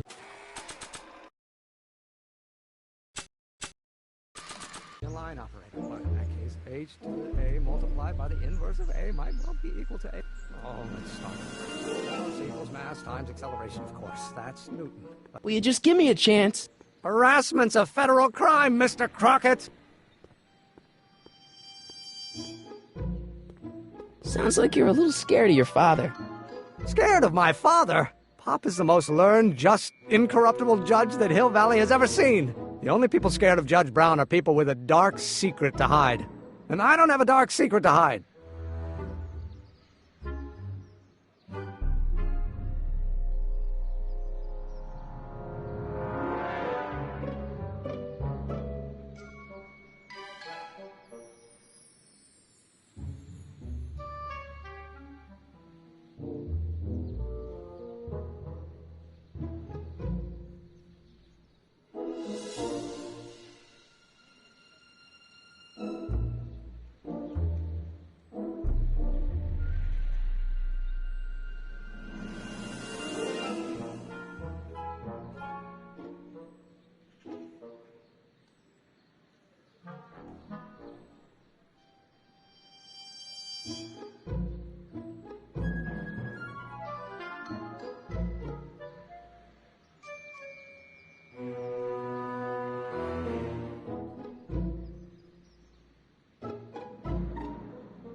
Emmett, about your... Don't say it.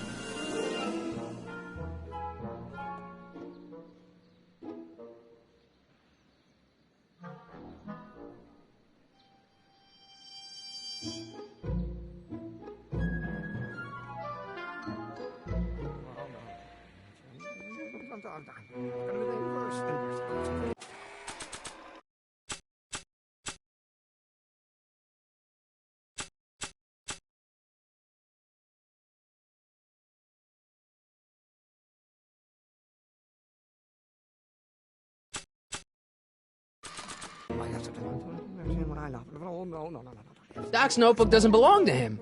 Okay, actually, it does belong to him, but not yet. In any event, it's probably a really bad idea to give him a book full of all the things he hasn't invented yet.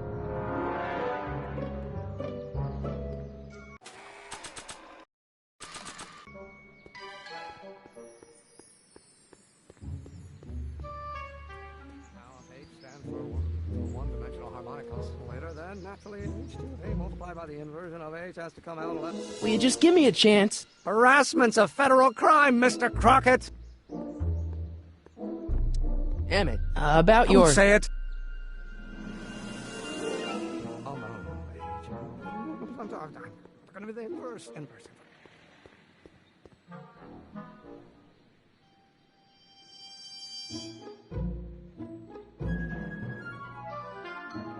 Now, if H stands for one... Will you just give me a chance? Harassment's a federal crime, Mr. Crockett!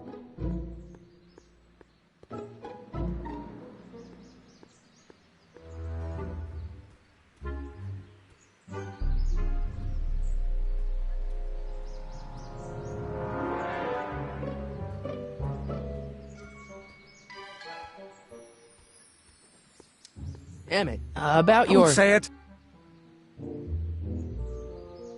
Let's start over. Force equals mass times acceleration, of course. That's... Nah. But how many newtons are required to maintain a constant mass?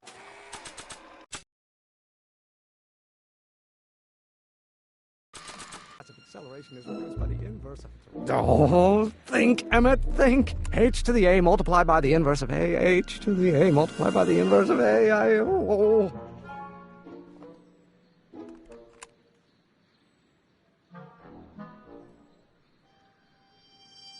Derivative of the speed.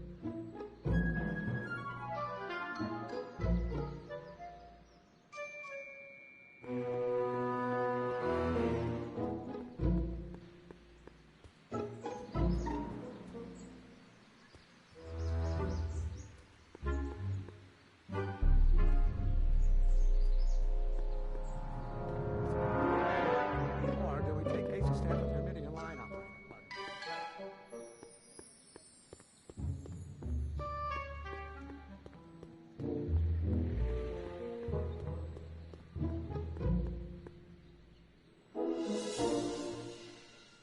Psst, Doc!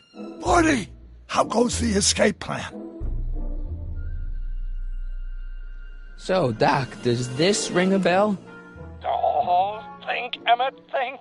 H to the A multiplied by the inverse of A. H to the A multiplied by the inverse of A. Good grief! Is that me? I sound so... Young? I was gonna say intense. I forgot how wound up I used to get.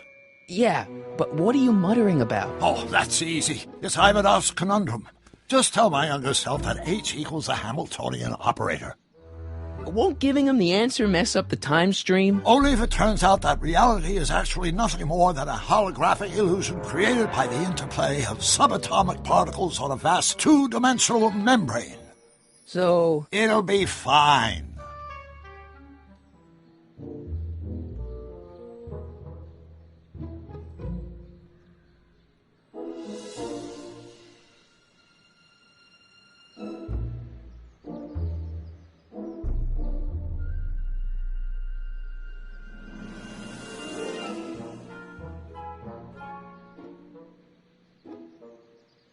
What was H again? The Hamiltonian operator. Got it.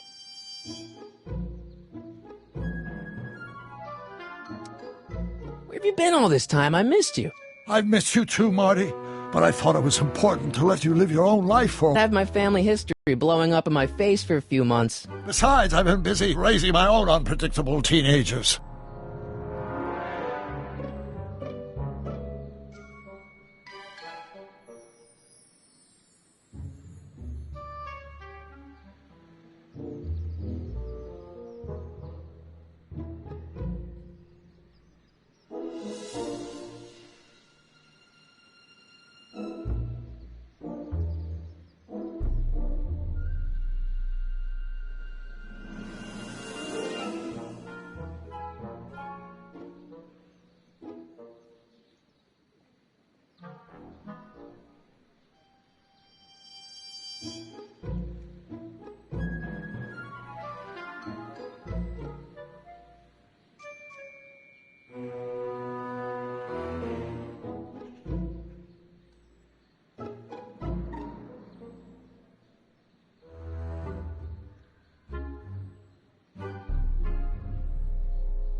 So how are Clara and the kids? They're fine. Right now we're trying to decide where to send Jules and Vern to college. Clara prefers the 2020s, but I'm partial to the 1960s. We're planning on visiting you and Jennifer in 2011 soon. Me and Jennifer? In 2011? Oh, forget I said anything.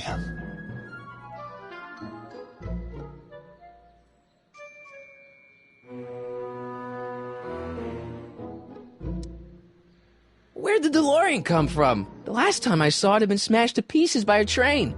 It's a fantastic story. Do you remember when the DeLorean got struck by lightning in 1955? Yeah? Unbeknownst to either of us, the lightning produced a temporal duplicate of the time machine, one that was tossed 70 years into the future. What? I found out about it during a trip to 2025 and recovered it just in time to stop Griff Tannen from vandalizing the time stream. Heavy. So that DeLorean... is for all intents and purposes the exact same machine as the original. Plus or minus little bells and whistles I've added over the years, of course.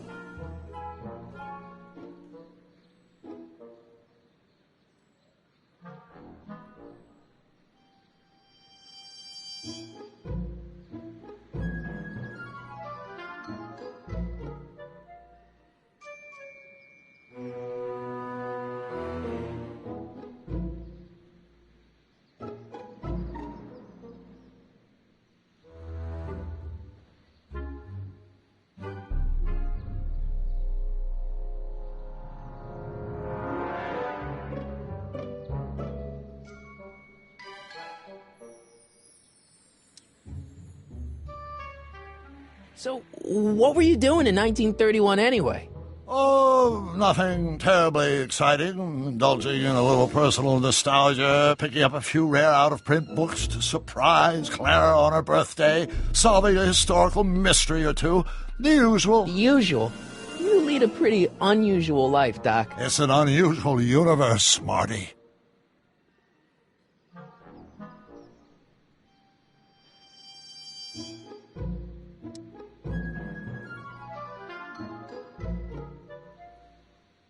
I hate to tell you, Doc, but your last time departed display is on the fritz. It is?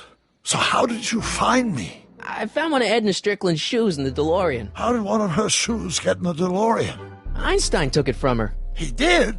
How strange. Heidi almost never attacks people. Not without a good reason, anyway.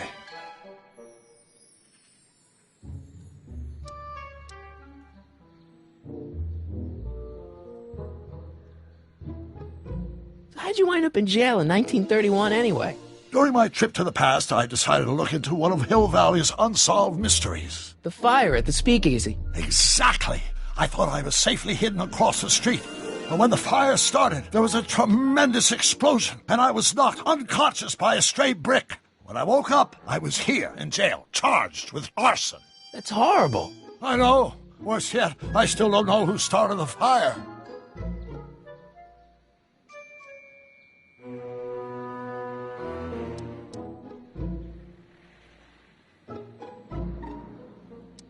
Guess who I bumped into at the soup kitchen? My grandfather. No! Don't worry, I didn't talk to him or change his future or anything. Good. I wish I could, though. This era's tannin is treating him like dirt. Don't worry. If history plays out as it's supposed to, he'll soon be out from under Kit Tannen's thumb and free to live out his life as a humble accountant with your grandma. What was her name again? Sylvia. Right, Sylvia.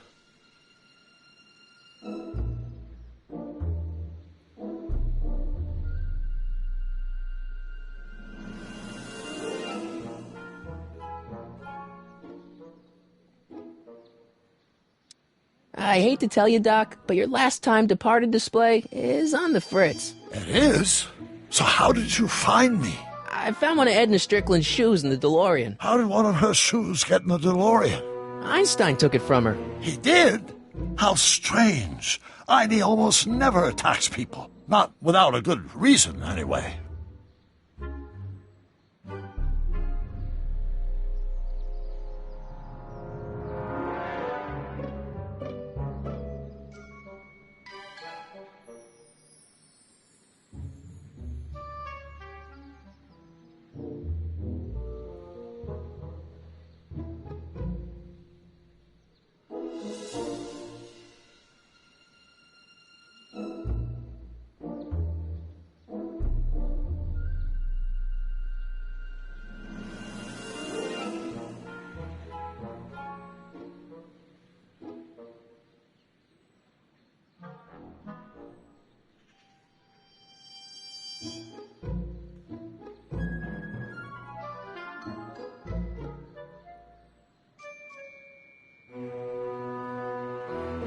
What was H again? The Hamiltonian operator. Got it. Hang in there, Doc. Not the best choice of words, Marty.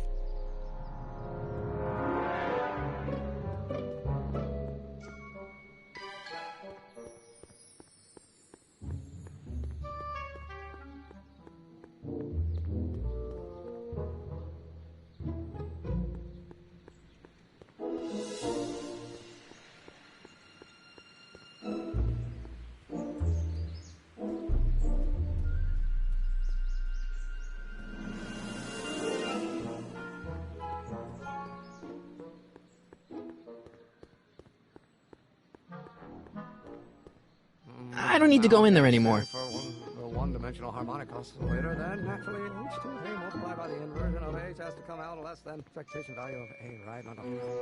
Will you just give me a chance? Harassment's a federal crime, Mr. Crockett!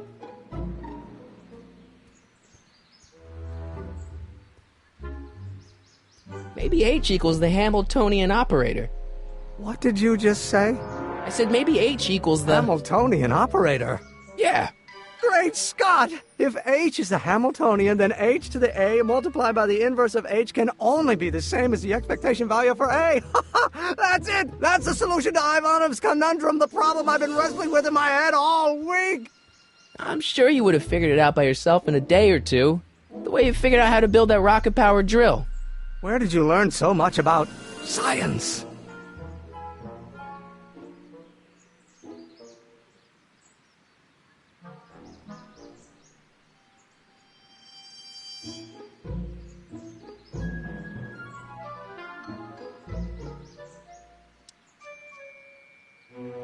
Well, it's like this. You know about my rocket power drill?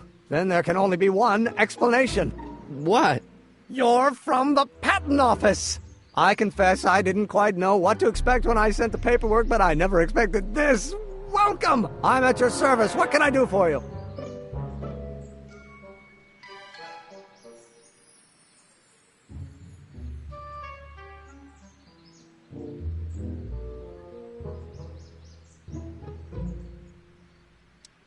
Can I see your rocket-powered drill? Of course, of course! Naturally, it's just a scale model, but it's nearly operational. I can show it to you, say, first thing in the morning?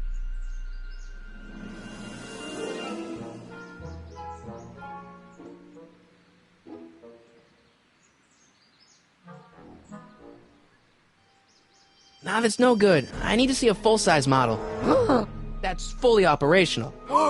Tonight. Otherwise, we'll have to award the patent to a competing inventor, Dr. McCoy. It can't be done! I mean, it might be possible to construct a full-size working model in that time frame, but I haven't got the main ingredient for the fuel. I'll get it for you. What is it? 190 proof grain alcohol. And you know how difficult it is to get a hold of alcohol these days. Especially now that someone's blown up the speakeasy. And besides, there's no way I can get off work until I've delivered the subpoena. It's part of the investigation into the business affairs of Kid Tannen. Is it vitally important you see that rocket-powered drill today? Yes. Is it vitally important you deliver that subpoena today? Yes! Listen, I'll help you deliver it, and I'll see to it you get the alcohol you need. If it'll help you get that drill finished by tonight. Deal? Deal. Here's the subpoena. Arthur McFly? I've got to subpoena my grandpa? No! Shh! It's Kid Tannen! Hey, I just saw him at the soup kitchen, yelling at Arthur McFly. I'm not surprised. Arthur does the books for his business. What kind of business? That's what the DA is trying to find out. Let's go talk to him. No! Why not? Kid Tannen can tell us where Arthur's hiding. Yeah, well, he can also have us fitted for a Chicago overcoat.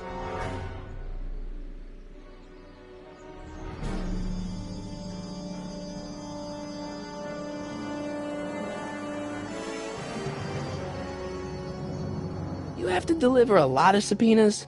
Father's always sending me out to do these dirty jobs. He wants to expose me to different kinds of people.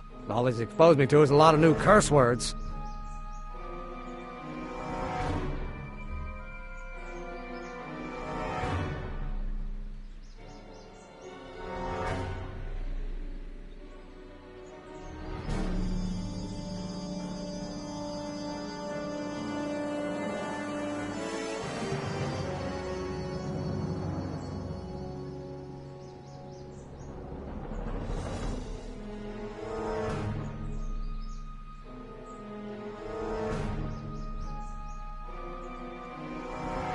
If serving subpoenas is such dirty work, why don't you just say no?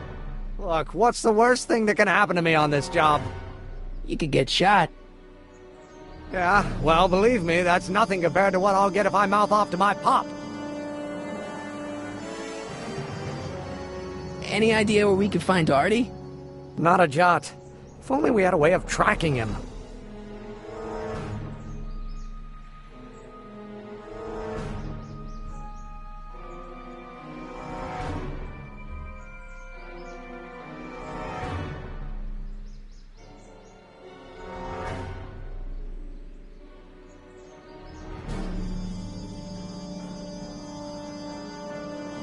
Any idea where we could find Artie? Not a jot. If only we had a way of tracking him.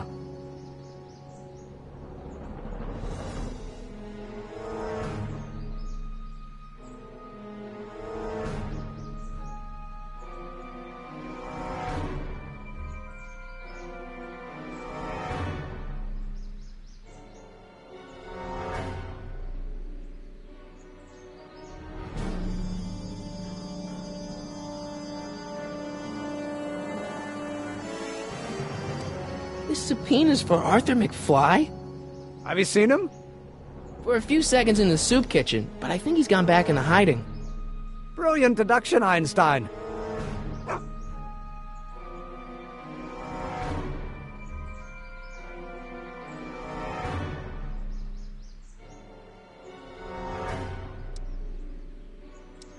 How about Kid Tannen? What do we know about him? He's loud, he's obnoxious, he's not very bright, and he doesn't like anybody getting in his way. Yep, that's a Tannen, all right.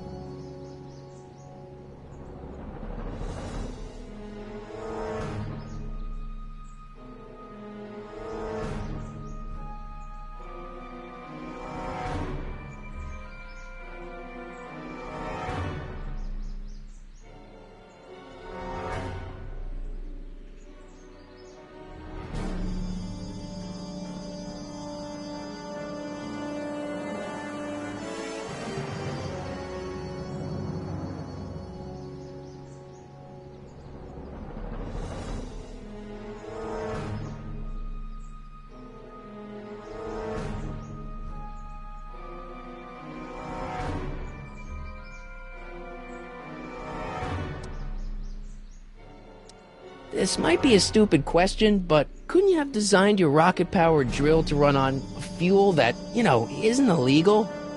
Illegal? What does law have to do with science? Science has its own laws. You of all people should know that.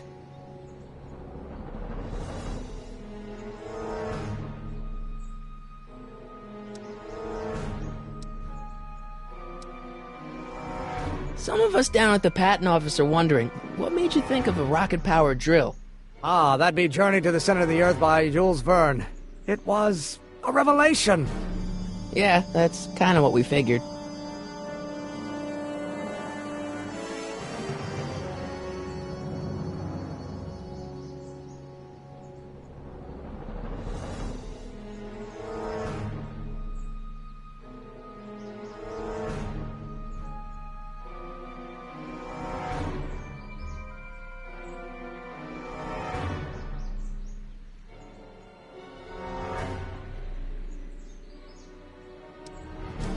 But couldn't you tweak your engine design a little so it runs on something else?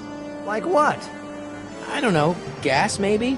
Gasoline? Pfft, yesterday's news. You'll see. By 1940, automobiles will all run on pure alcohol.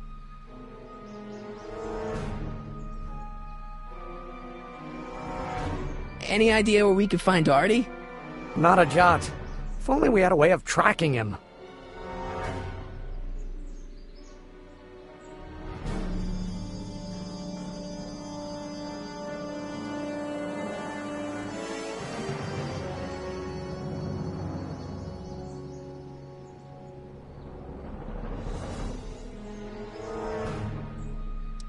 Any idea where we could find Artie? Not a jot. If only we had a way of tracking him.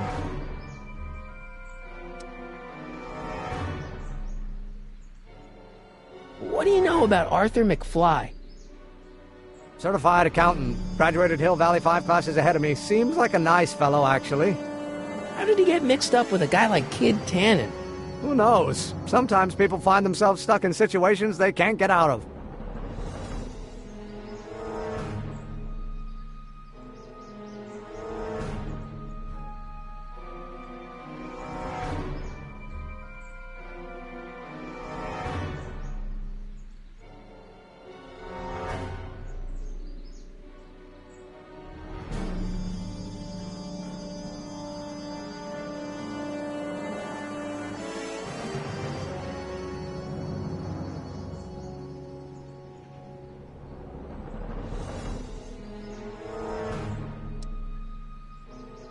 Have you read The Time Machine? H.G. Wells? Not yet, but it's on my list. We'll get that subpoena delivered, or my name isn't... Sonny Crockett! Yeah.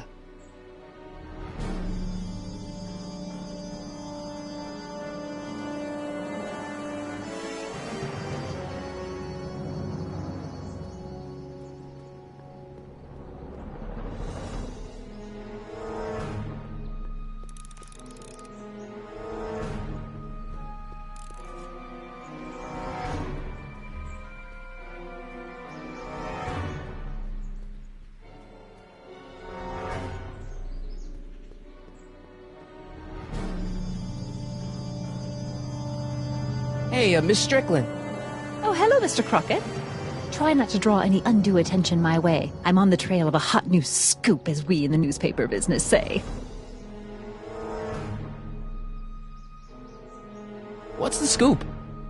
I've heard rumors that something shady is going on at the Sisters of Mercy soup kitchen. It's under new management, you know. And, we mustn't jump to any conclusions. Not till the facts are in. I hope to heaven it is just a rumor. That soup kitchen is the front line in the good fight. If it goes bad, what will happen to the Stay Sober Society? Not to mention all the charitable institutions that depend on me for soup deliveries.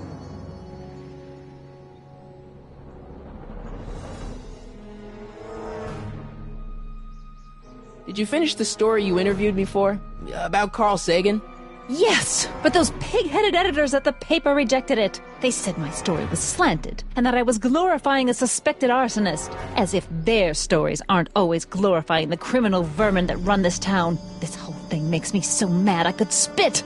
Though of course I never would. There's an ordinance against it, and it's so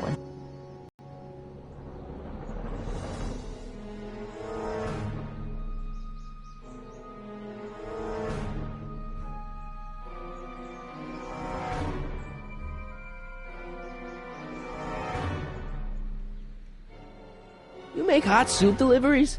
It's one of my many small contributions to the good cause. Healthy bodies, healthy souls, or so one hopes. I pick up barrels of hot soup at the kitchen, and I deliver them hither and thither. Hill Valley Orphanage, the St. Francis Xavier Ranch for Unwanted Children, Foggy Mountain Home for the Incurably Insane, Shady Acres Rest Home. Oh, I can barely keep track of them all. It's a very big job.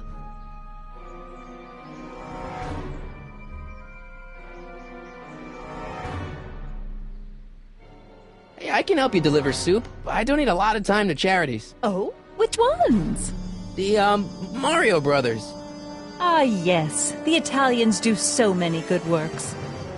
If you'll just fix it so I can pick up the barrels of soup. Now hold your horses, let's not get overeager. I drive the soup cycle in this town, and I'm not about to turn it over to an upstart. But if you're well connected with the local charitable institutions... Yeah? You can let me know when they're running low on soup.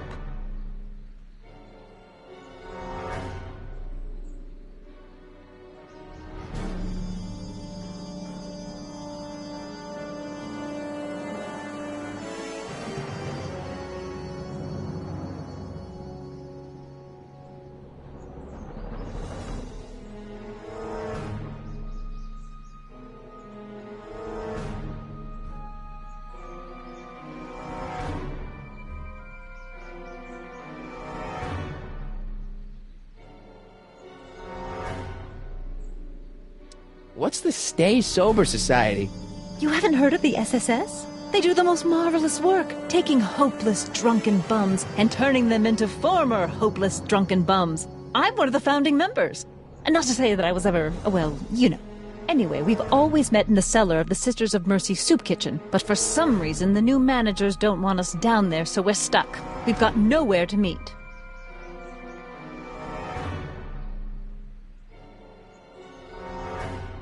As a matter of fact, I do know a local charity that's running low on soup. Oh? Who?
The Stay Sober Society. Yes, we do generally provide refreshments for the Stay Sober Society, but I'm afraid they may not be able to meet tonight. They haven't got a meeting space.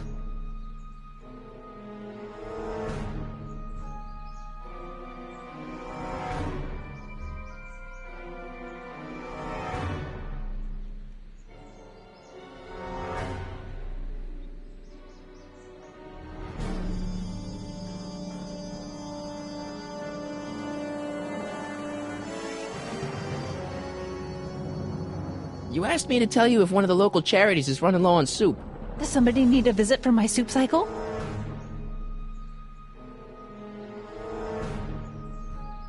The orphanage. My, how those little ragamuffins can eat.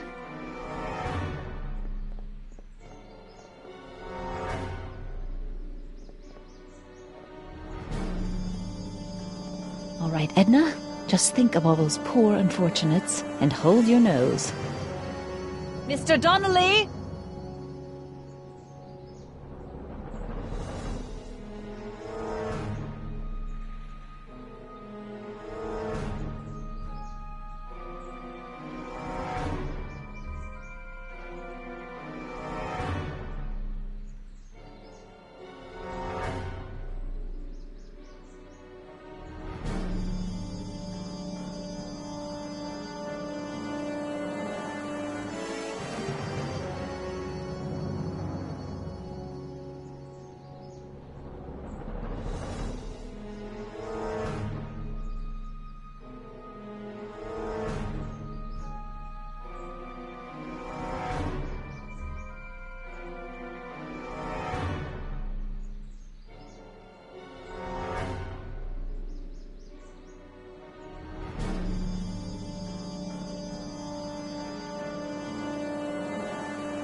Hey, cue ball. What? The truck just arrived with a fresh shipment of, soup. Soup? Well, this is the regular soup, and this is the special soup. Right. Special.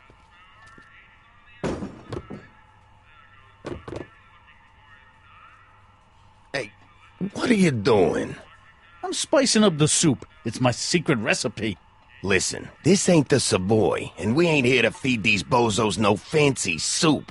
The boss has got a business to rebuild, so knock off the goofing and mind your post. All right. Just try the soup. Well? I can see why you want to keep this a secret.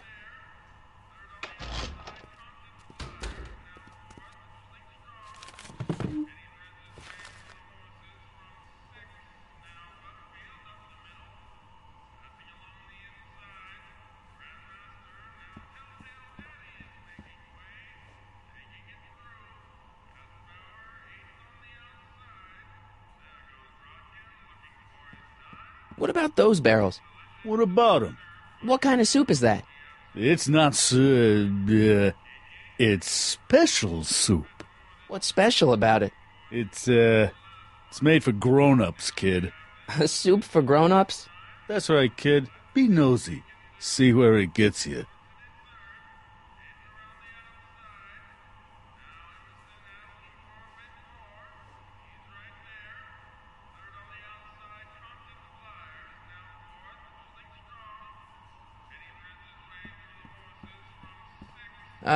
Excuse me. Yeah? Could I have a bowl of soup? We're a soup kitchen. What do you think?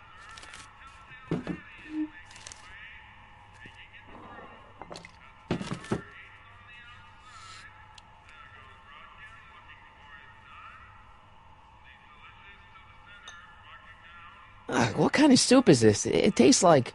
Scrolle ribolita? I was gonna say week-old cabbage. Everyone's a critic. Look, all I got to work with is this 2-bit soup in a barrel and spice rack that hadn't been restocked since the Coolidge administration. What do you think I should do to perk this slop up? Let's see. Have you tried... salt? Salt? What, do you think it's too bland? Too mild? I didn't put too much pepper in it, did I? I just think it could use a little more salt. No accounting for taste these days.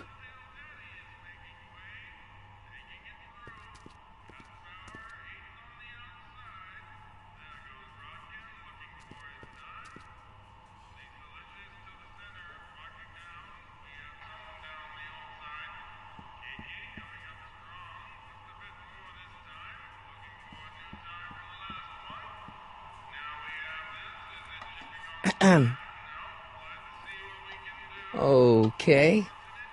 Hey, never mind.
Huddle up, Emmett. Huddle? Just listen up for a second. Alright, I think I figured out which barrels have the hooch. Then what are you waiting for? He's not just gonna give me a barrel. Of course. Well, you seem to have a way with people, so I'll leave it up to you to trick that lummox into giving up his moonshine.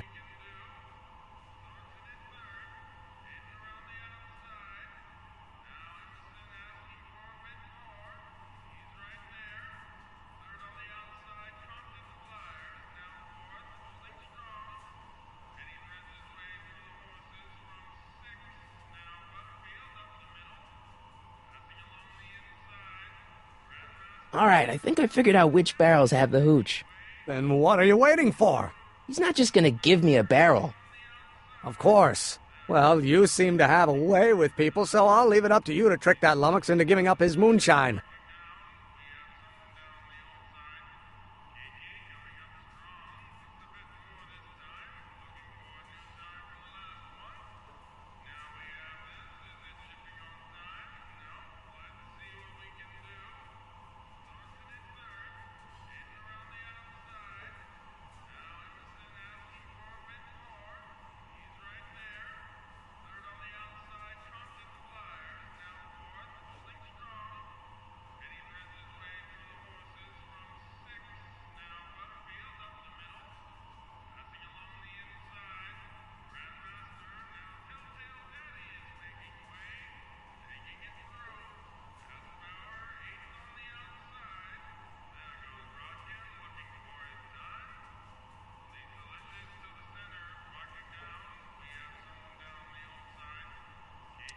Emmett, I can't get into the door over there. Those tables are jamming it shut.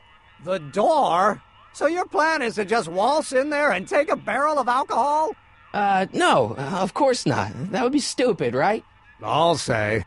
Still. Well, it's a simple matter of physics. A lever, some sort of stop. Let me see what I can come up with.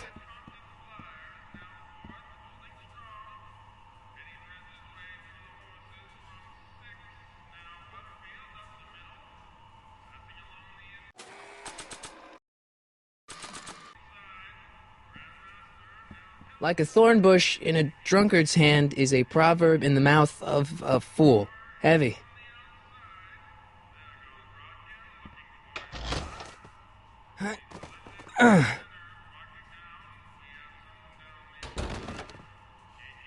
There's no way I'm gonna keep that door open without some help.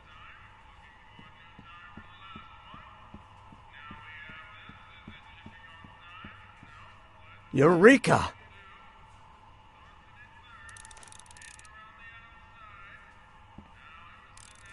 Can I have a barrel of that soup? A barrel of soup? Absolutely not, kid. Even in times like these, I can tell you ain't that hungry.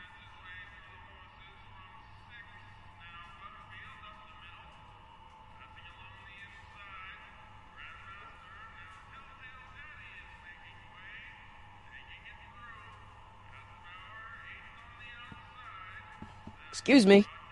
You talking to me?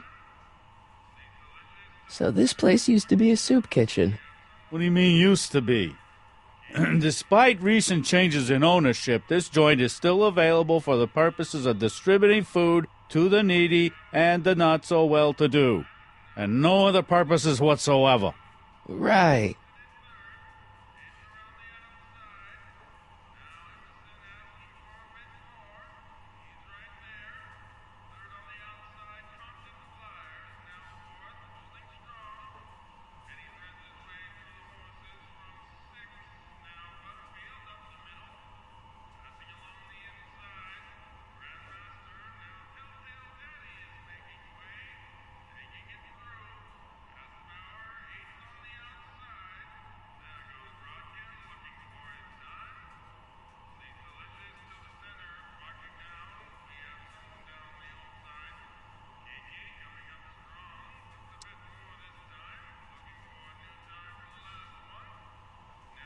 What's a tough guy like Kid Tannen doing running a soup kitchen?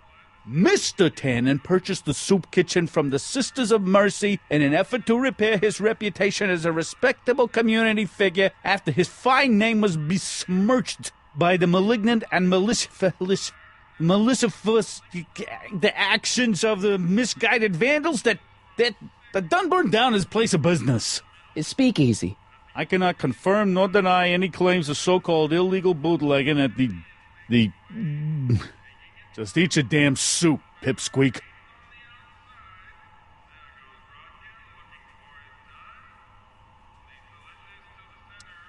Why's the soup in a barrel?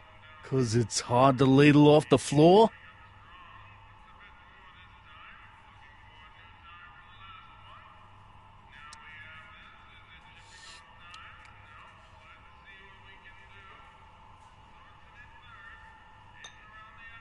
Okay, I've got some more ideas about your soup. Do tell. Let's see. Have you tried...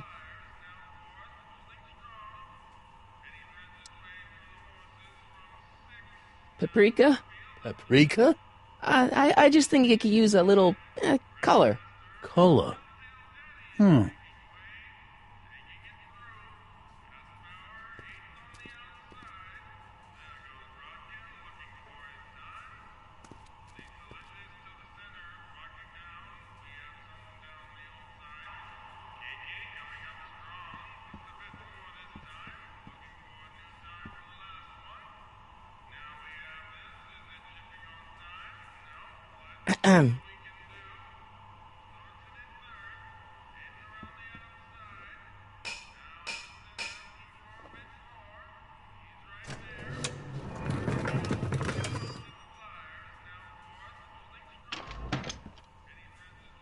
Ah, Miss Strickland.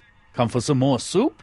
Come now, Mr. Donnelly. You know I wouldn't set one foot in this mockery of all that is good and decent if the poor of Hill Valley weren't so dependent on Mr. Tannen's overblown show of generosity. Was that a yes? Just give me the soup before I gag on the hypocrisy.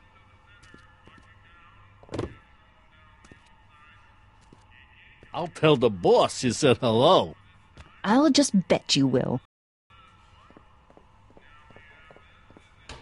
Edna picked up the barrel of hooch. Now all we have...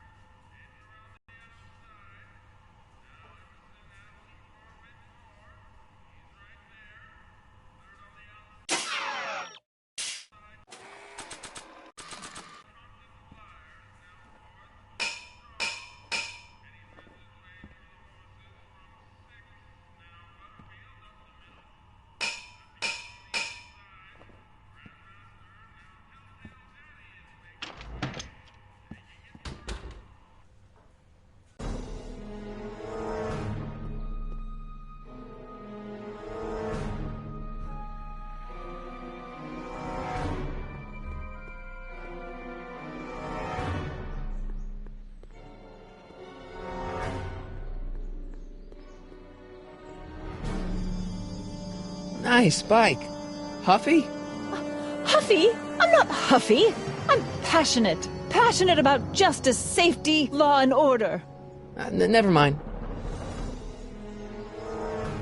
Hey, Miss Strickland. Oh, hello, Mr. Crockett. I'm afraid I haven't much time. The meeting of the Stay Sober Society is due to begin very soon.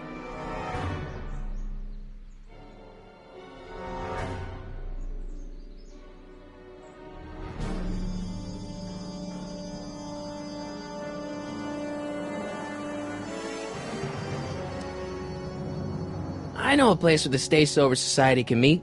Oh? Where?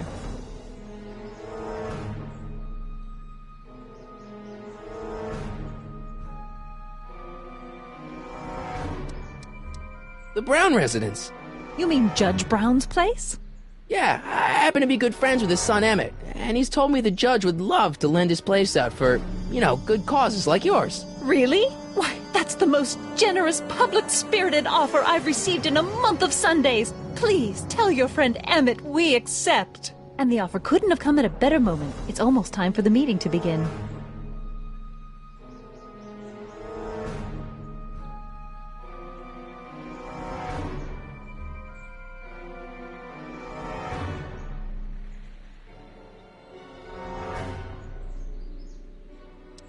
I'm sorry about the way Einstein lit into you back there. I don't know what got into him. Well, I hope you've learned to keep him under control. Yeah, I found someone to keep him distracted. Very good. Now let's see if you know your multiplication tables.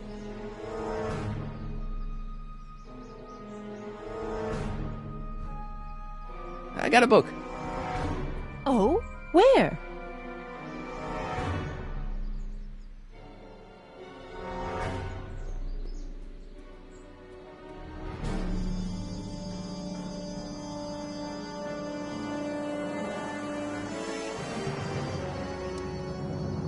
you read The Time Machine? H.G. Wells? Not yet, but it's on my list. We'll get that subpoena delivered.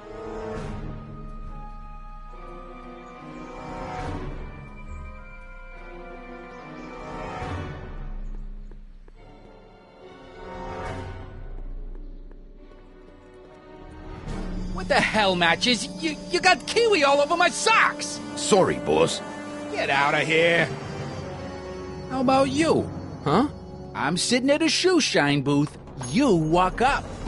Either you're here to shine my shoes, or you got a death wish. Which is it?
I guess you won't talk about your business. Why not? I got nothing to hide. I recently acquired controlling interest in the Sisters of Mercy soup kitchen.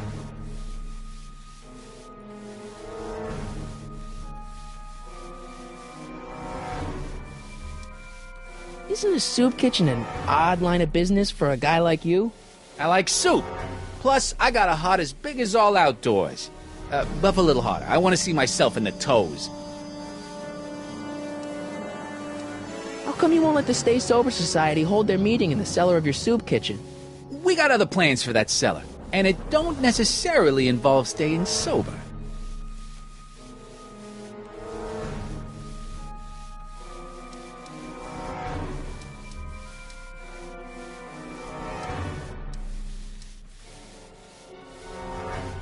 I'm looking for a guy named Arthur McFly. He's my, sort of a relative. Well, he's my employee. He's very busy today.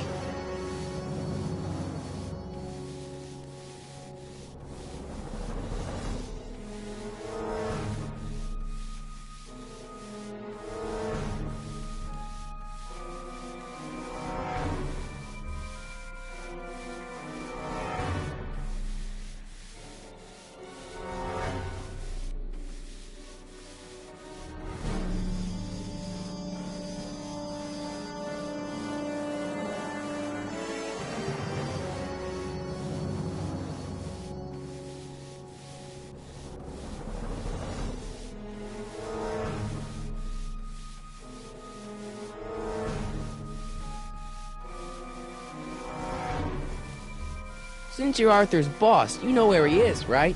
He's at the, office. Where's the office? I forget.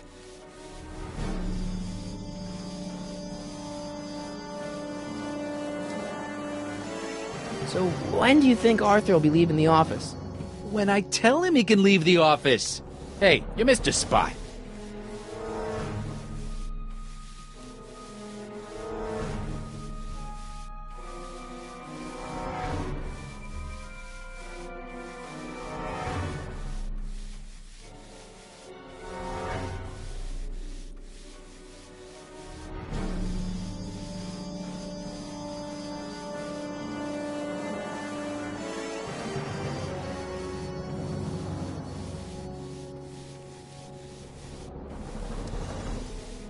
Isn't that Arthur McFly's hat you're holding?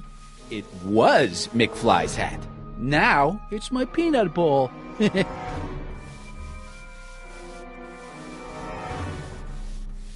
Could I buy Arthur's hat off you? Could you keep your mind on your work, huh? Shoeshine boy? I'm hanging on to my peanut ball. Can I have some peanuts? Why not? I'm a magnanimous kind of guy. Go ahead, knock yourself out.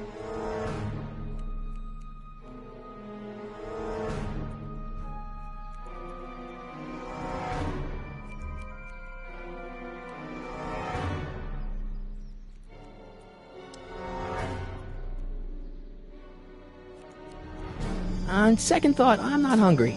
Then quit wasting my time. Shine!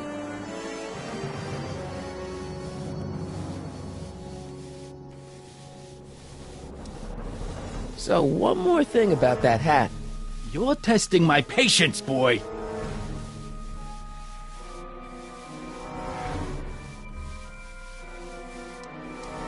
Never mind. About Arthur McFly. Yeah?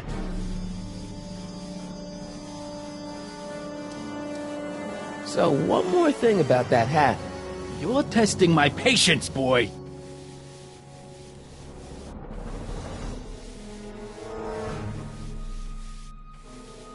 Could I buy Arthur's hat off you? Could you keep your mind on your work, huh? Shoeshine boy? I'm hanging on to my peanut ball.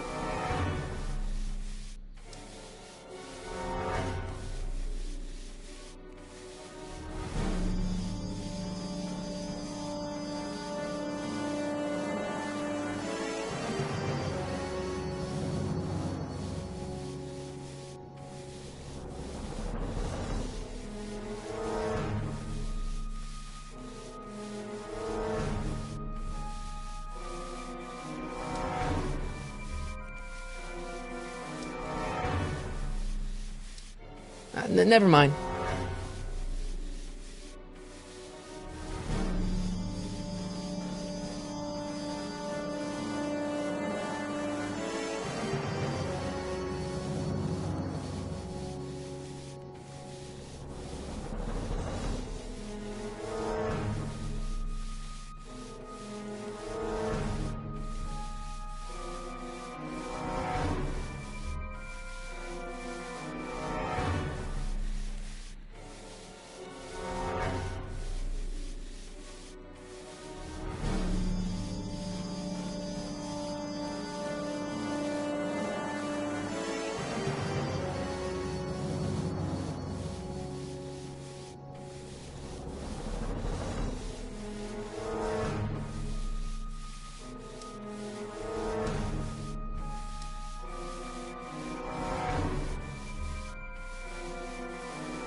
Hey, I represent United Charities of Hill Valley. Can you authorize me to pick up soup from your establishment and deliver it to some very deserving souls? Nah, that Strickland dame's got the charity racket pretty much locked up. No point in giving her competition.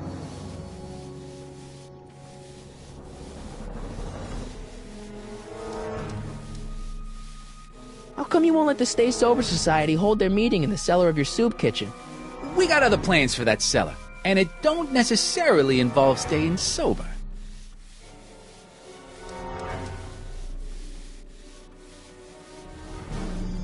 Edna Strickland thinks your soup kitchen might not be on the up and up. That dame gets on my nerves. Got a great pair of gams, though.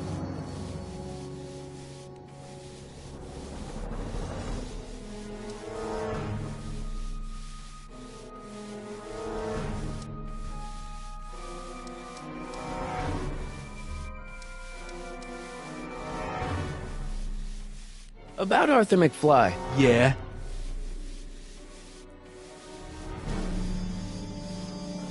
Since you're Arthur's boss, you know where he is, right? He's at the, office. Where's the office?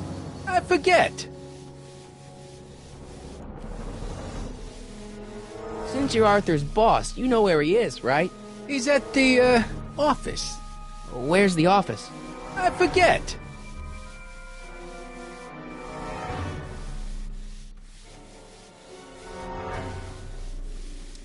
So when do you think Arthur will be leaving the office? When I tell him he can leave the office. Hey, you missed your spot.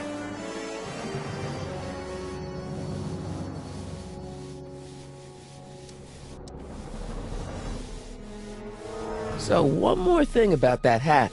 You're testing my patience, boy. Never mind.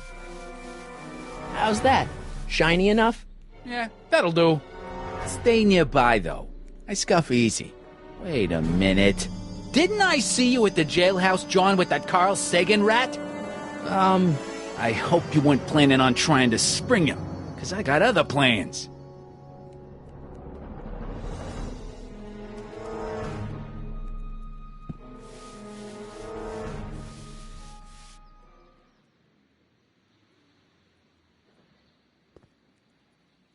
And keep an eye on Trixie. That broad's going all squirrely on me. You got it, kid. Well, you gonna stand there like an okie, or you gonna shine my shoes? My mistake. Yeah, you're a mistake, all right, meathead.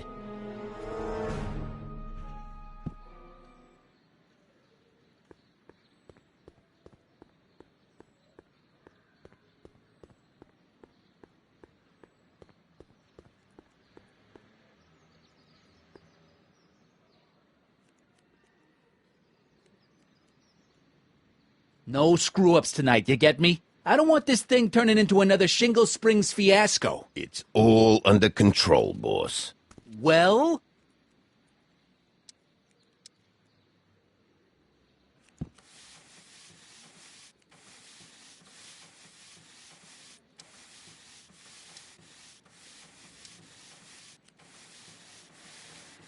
Hey, I represent United Charities of Hill Valley. Can you authorize me to pick up soup from your establishment and deliver it to some very deserving souls? Nah, that Strickland dame's got the charity racket pretty much locked up. No point in giving her competition.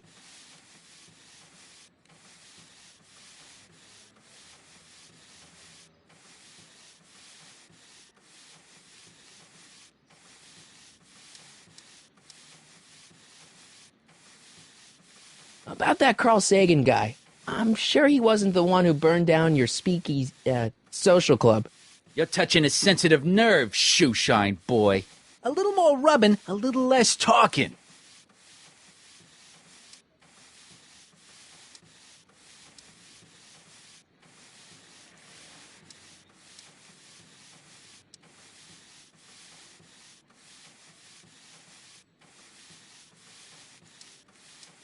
About Arthur McFly. Yeah?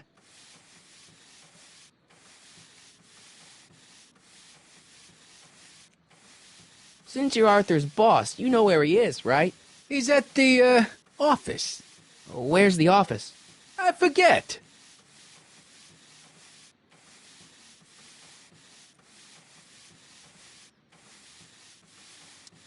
So when do you think Arthur will be leaving the office? When I tell him he can leave the office. Hey, you missed a spot.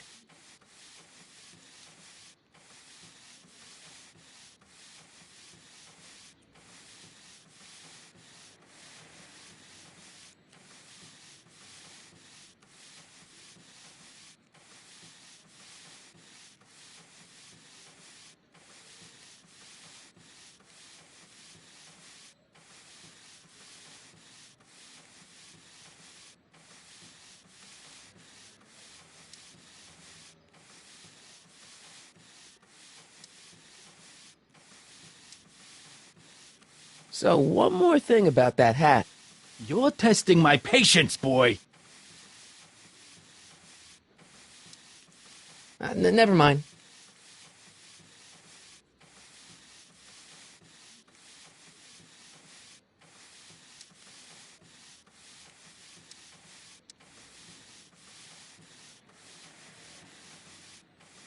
How's that? Shiny enough? Yeah, that'll do.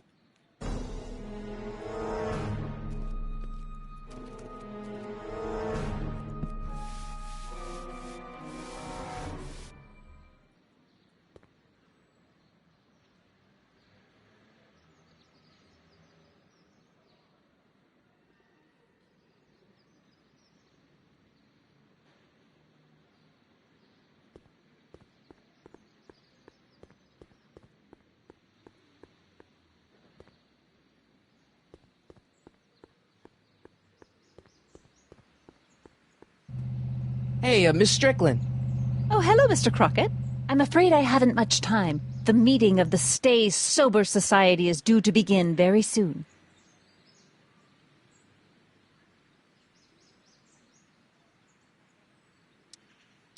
You asked me to tell you if one of the local charities is running low on soup. Does somebody need a visit from my soup cycle?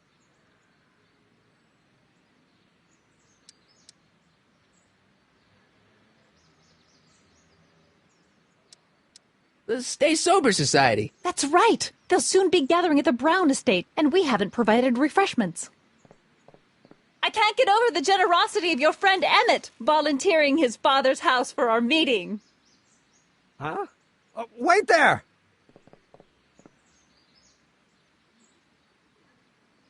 Sonny! What in the name of Thomas Alva Edison do you think you're doing?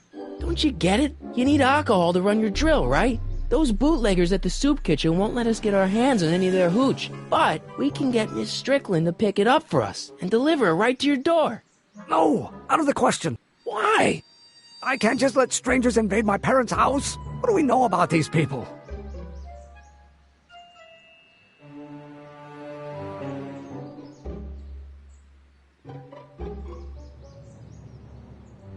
They're a bunch of really great guys. We don't know that.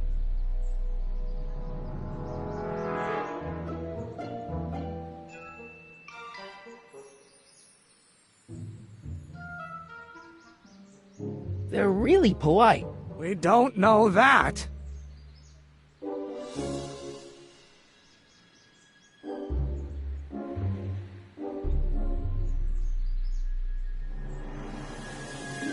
They're sober. It says so right in the name. Well, okay, but Pop needs his peace and quiet at the end of the day. This meeting is sure to be too noisy for him.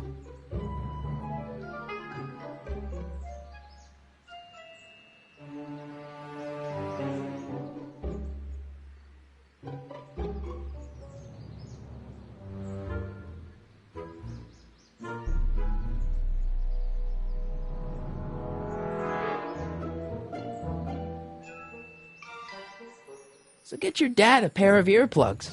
I can't tell my father to wear earplugs.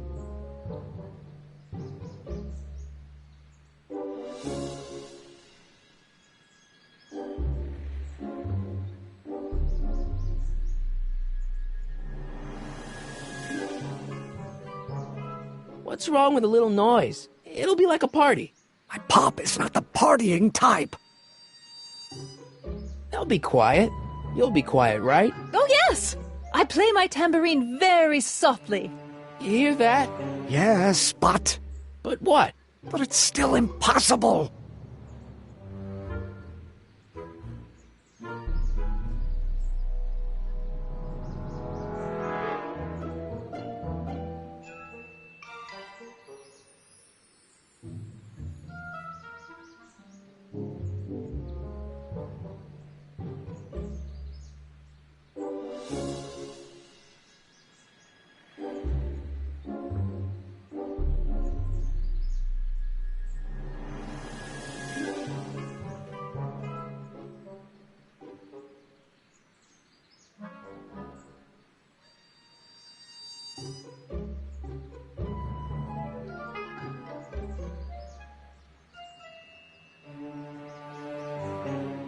But I promised Miss Strickland. It means so much to her.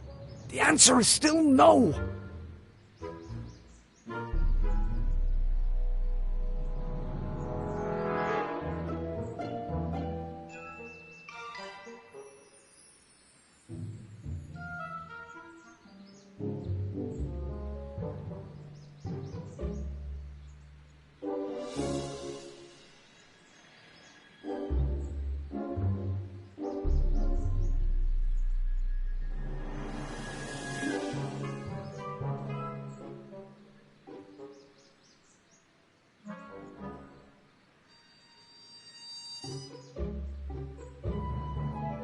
Think of the Stay Sober Society. What'll happen to them? They can all fall off the wagon for all I care.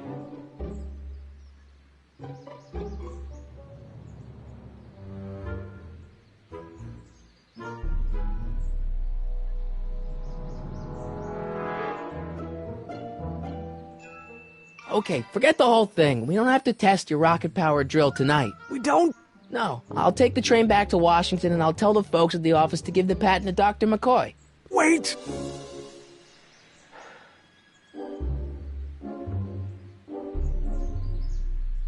You will instruct the members of the society to wipe their feet before they come inside. Then you are Emmett Brown. I thought as much. You have such a righteous face. Edna Strickland, I don't know how to thank you for your generosity. Pleased to meet you. The feeling is mutual. I've got a bad feeling about this. You worry too much, Emmett. Now all we gotta do is serve that subpoena, and we're off to build your rocket drill. And get my patent. Yeah, your, patent.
Any idea where we could find Artie? Not a jot. If only we had a way of tracking him.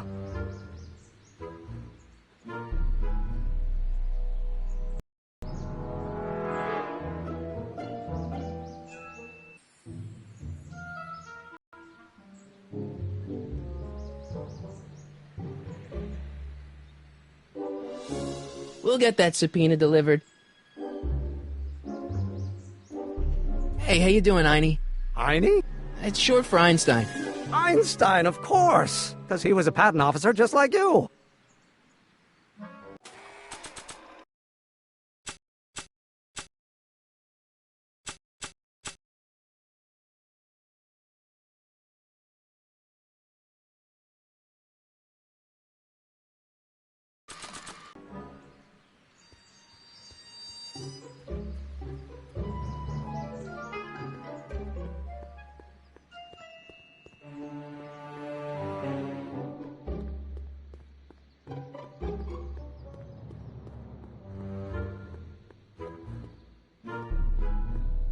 Tell Ma she'll get her cut next week. Jeez. Will do, kid. Well?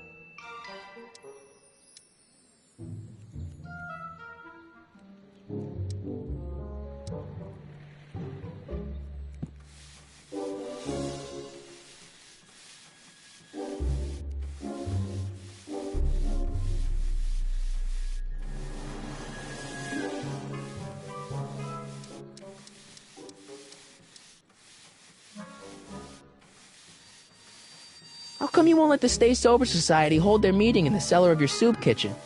We got other plans for that cellar, and it don't necessarily involve staying sober.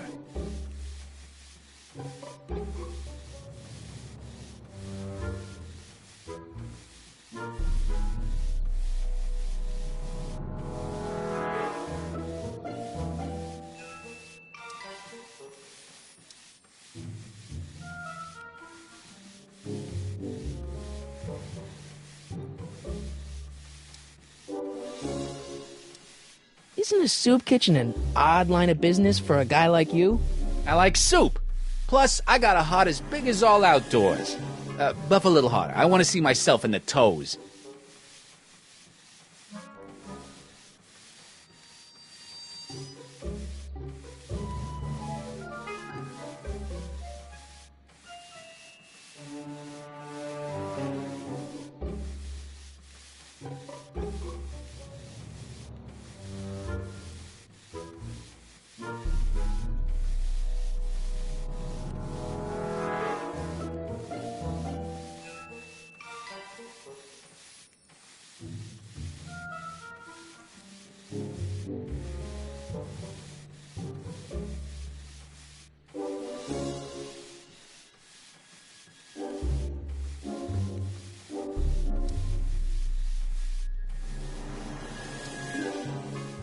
About Arthur McFly. Yeah?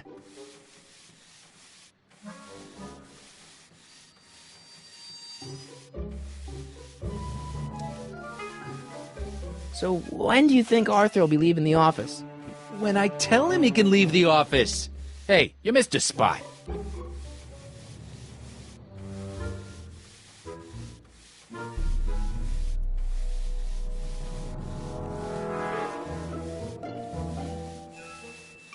So when do you think Arthur will be leaving the office? When I tell him he can leave the office. Hey, you missed a spot.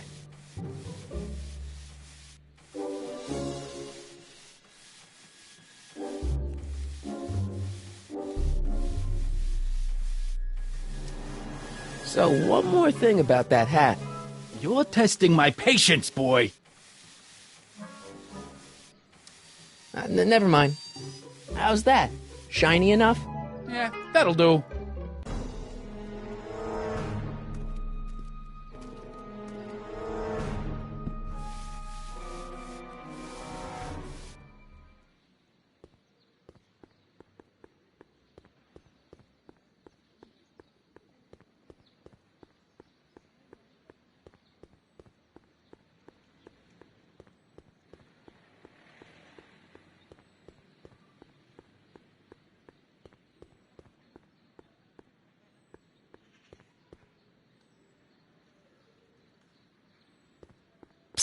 Doc!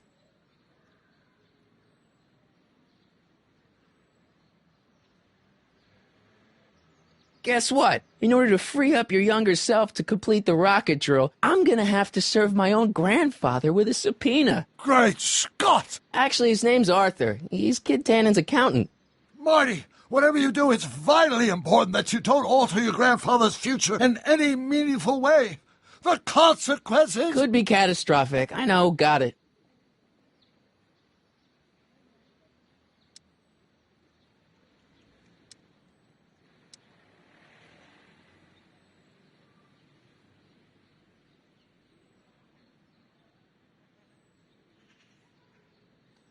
I know this really isn't the right time or place, but I found your notebook. Ah, so that's where I left it.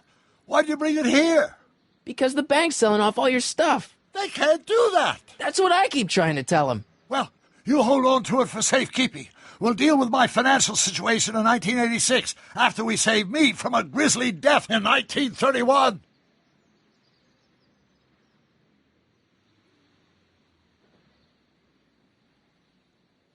Guess what? In order to free up your younger self to complete the rocket drill, I'm gonna have to serve my own grandfather with a subpoena. Great Scott! Actually, his name's Arthur. He's Kid Tannen's accountant.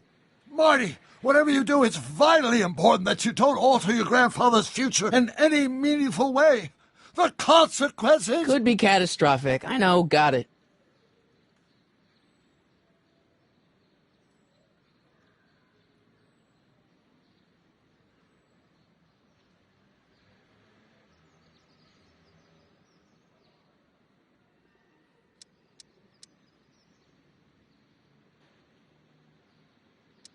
What's the story with this Kid Tannen jerk, anyway? Biff's father? By this time next year, he'll be pulling down a life sentence in San Quentin. There was even a song about it. Wait, if Biff will be born in 1938, and Kid will be in prison... As I recall, he escaped from prison in 1937 for about 3 hours. That's a busy 3 hours. No kidding.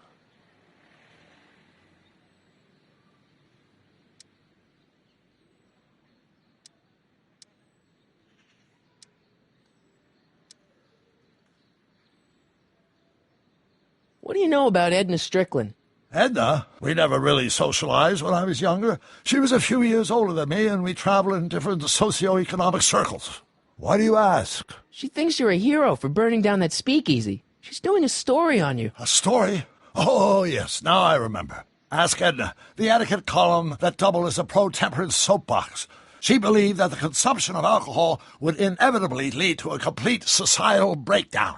Sounds like a fun gal. You should have seen her when the hippies started showing up in the 60s. She just about lost her mind. That would explain a lot.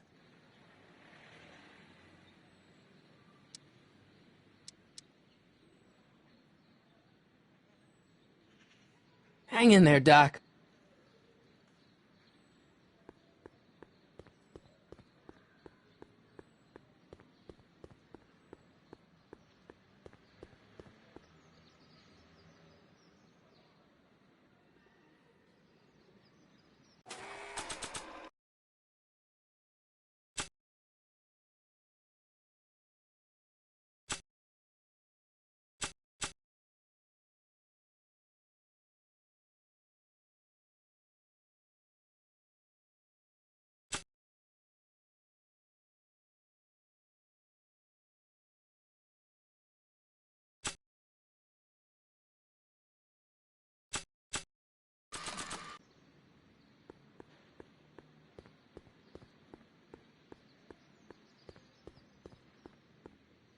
Not sure what that... Not sure what that...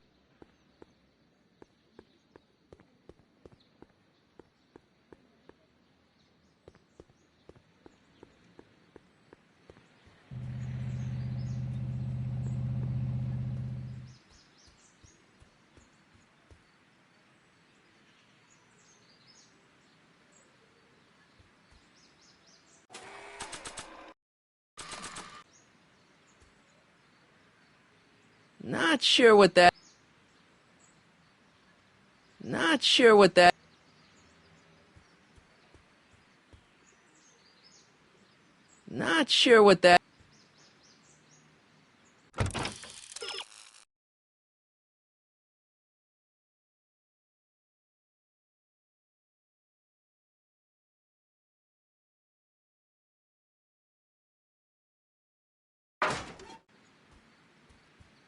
Not sure what that...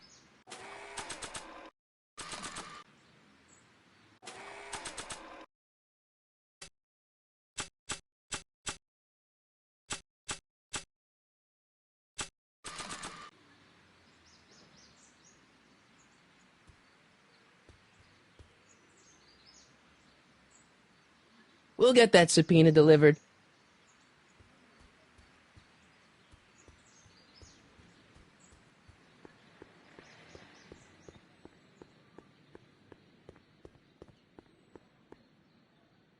I don't need to go in there anymore.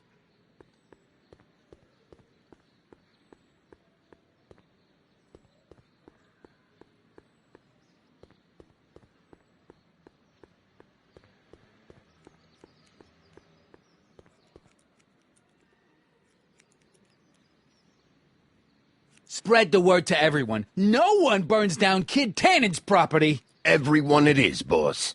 Well?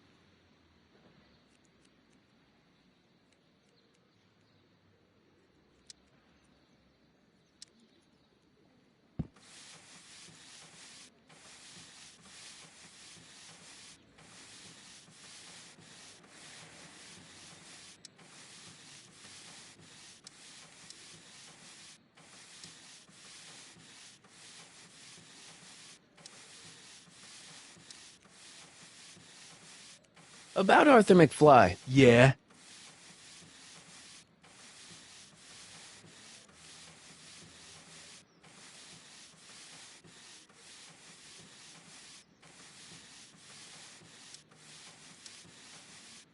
So when do you think Arthur will be leaving the office? When I tell him he can leave the office. Hey, you missed a spot.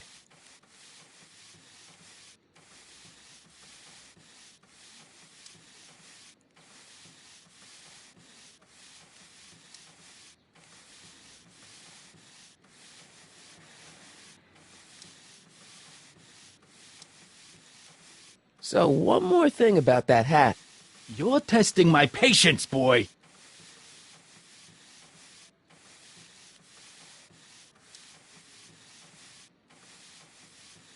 I sure could go for some peanuts. Lucky for you, I'm in a giving mood.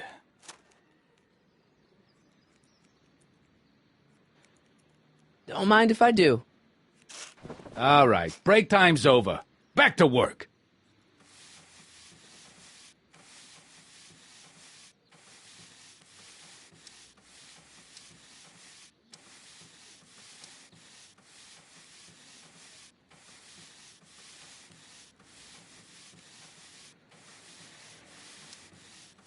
How's that? Shiny enough? Yeah, that'll do.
Handsome dog. He belongs to you? No, he's your dog. Typical neighborhood stray. Theorize, Einstein. Can you theorize for me?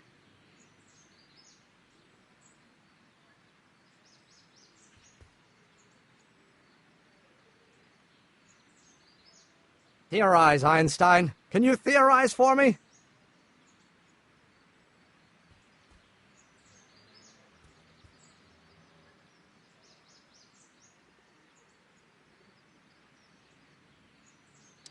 Have you read The Time Machine? H.G. Wells? Not yet, but it's on my list.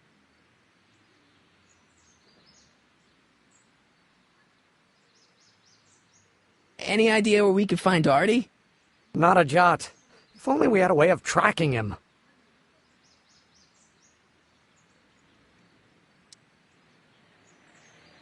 We'll get that subpoena delivered.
I'm not so sure I want to stay in a place that welcomes transients.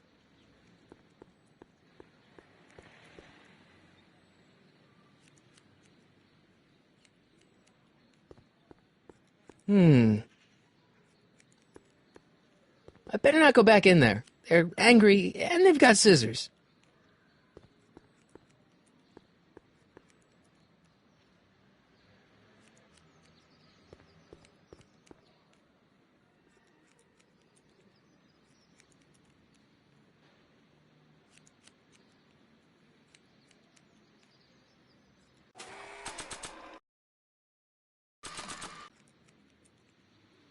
Not sure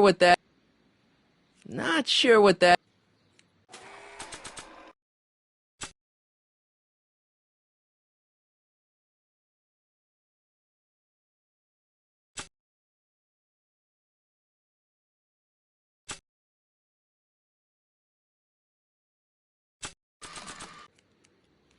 I don't want to record them right now.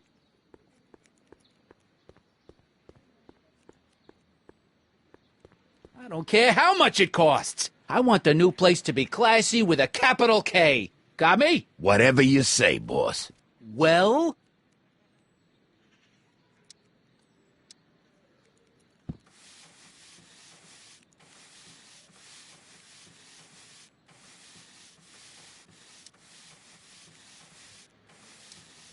How's that? Shiny enough? Yeah, that'll do.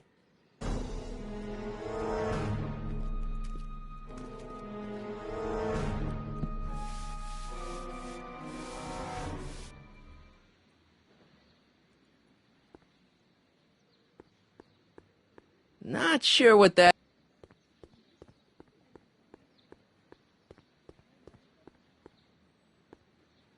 Not sure what that...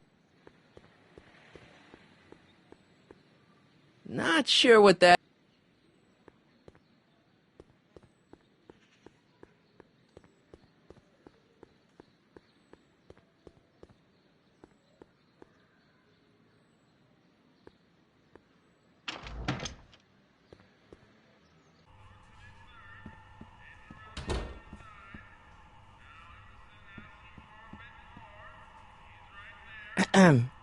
What is it, kid? So this place used to be a soup kitchen. What do you mean used to be? Despite recent changes in ownership, this joint is still available for the purposes of distributing food to the needy and the not-so-well-to-do. And no other purposes whatsoever. Right.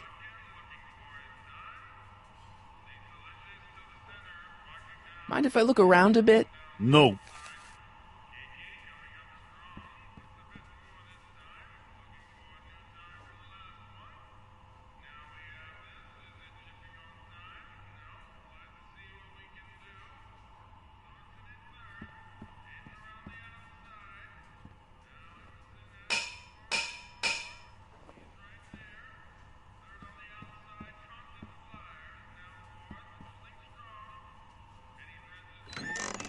Hey, where do you think you're going? The kitchen? The kitchen's for management only, rummy.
I better not talk to him. I don't want to mess up his timeline.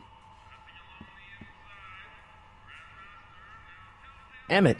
Yes?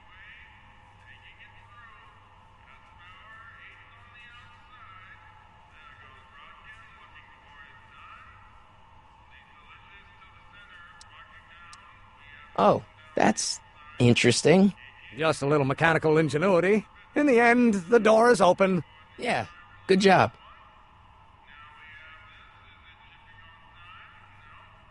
Obviously, this kitchen isn't the speakeasy.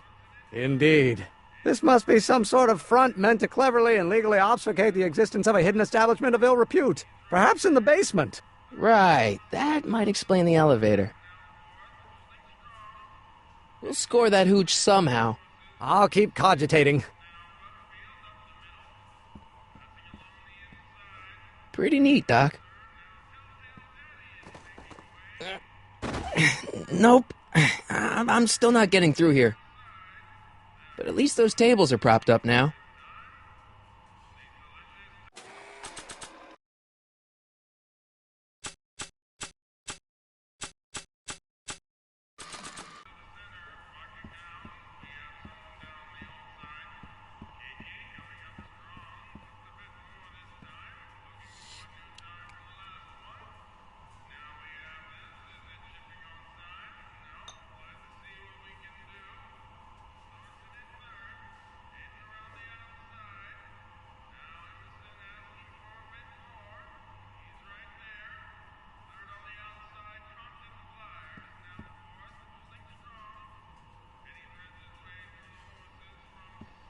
Why can't I have any of that soup from the rack?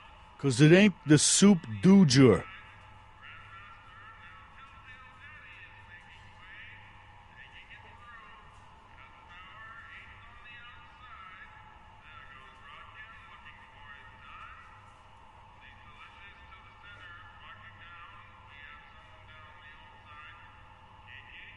Nice rack.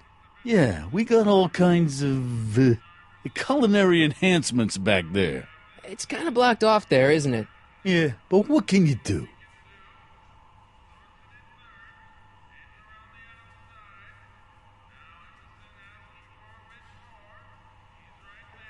If I could just have a small jug of that. No. Nice rack. Yeah, we got all kinds of culinary enhancements back there. It's kind of blocked off there, isn't it? Yeah, but what can you do?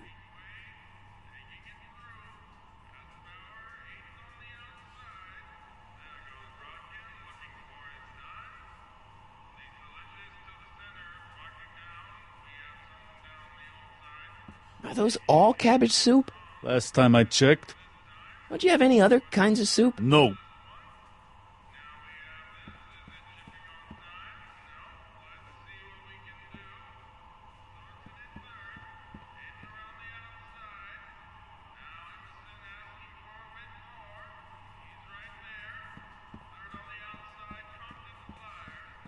I hope Doc Jr.'s thingamabob holds out.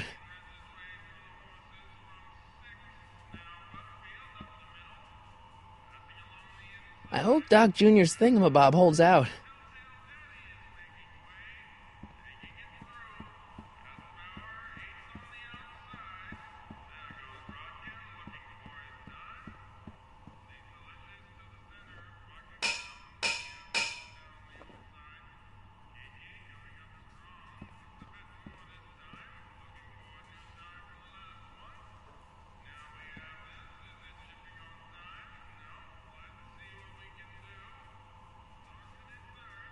Nice rack. Yeah, we got all kinds of culinary enhancements back there. It's kind of blocked off there, isn't it? Yeah, but what can you do?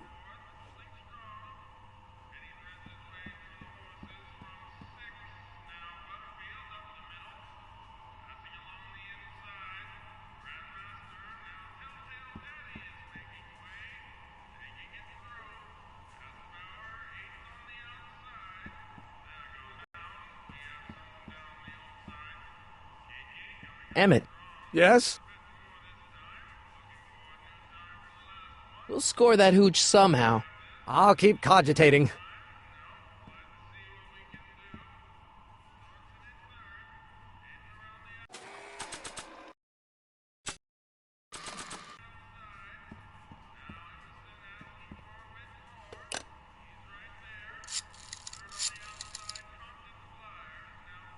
Brown residents?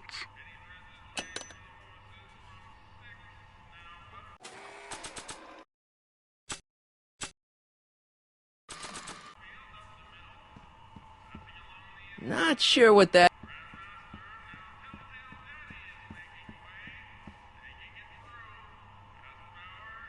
Not sure what that...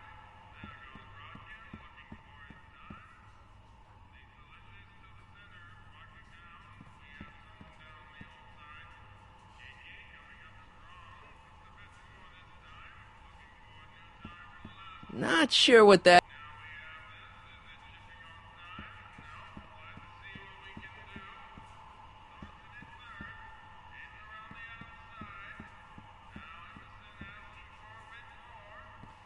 Not sure what that...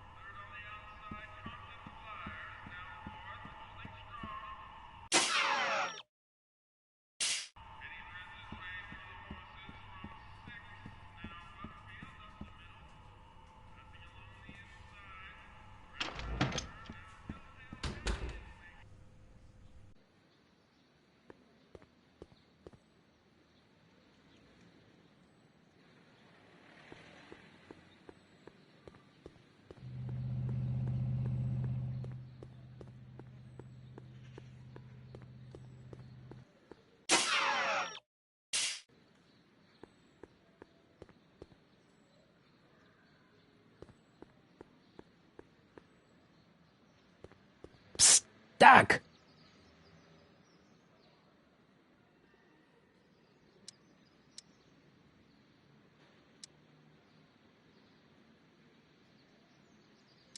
Got any advice for dealing with Kid Tannen? Stay as far away from him as possible. The criminals of this era may be snappy dresses, but most of them are violent psychopaths.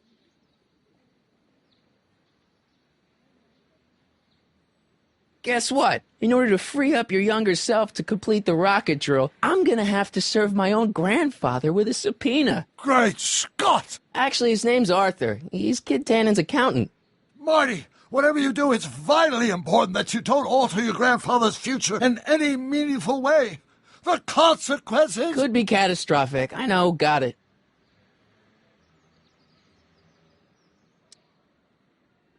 I hate to tell you, Doc, but your last time departed display is on the fritz. It is?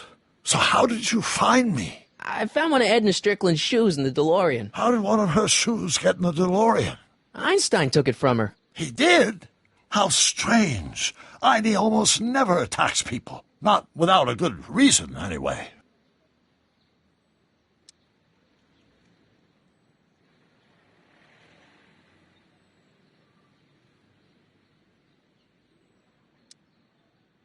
How'd you wind up in jail in 1931 anyway?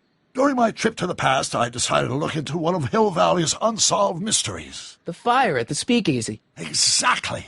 I thought I was safely hidden across the street. But when the fire started, there was a tremendous explosion, and I was knocked unconscious by a stray brick. When I woke up, I was here in jail, charged with arson. That's horrible. I know. Worse yet, I still don't know who started the fire.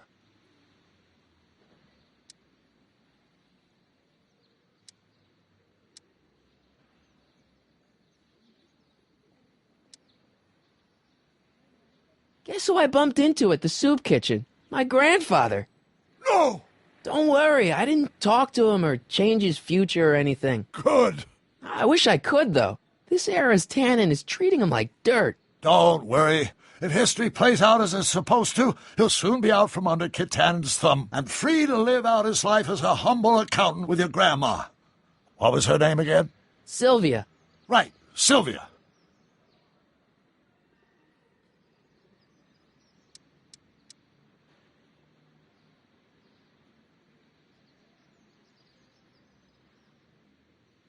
You got any words of wisdom for talking to Edna? Just play along with her. She may seem like a harmless kook, but she's got a journalist's nose for news.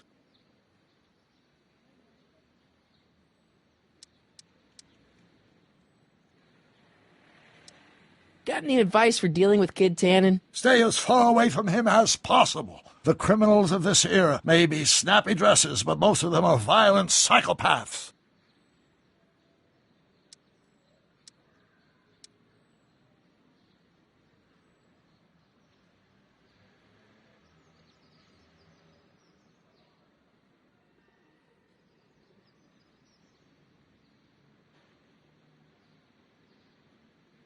Hang in there, Doc.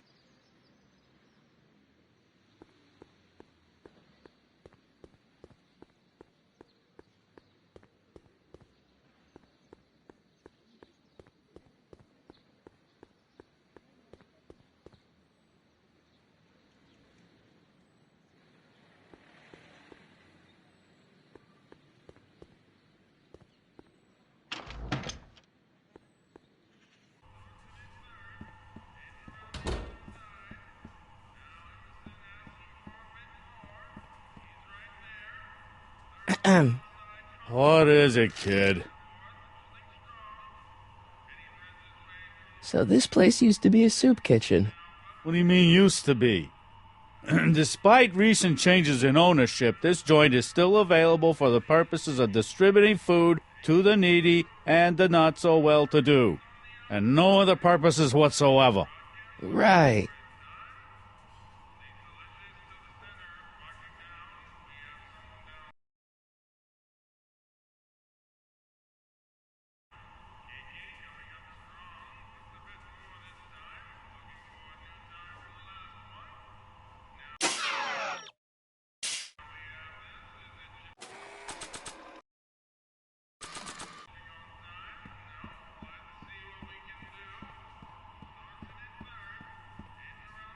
Not sure what that...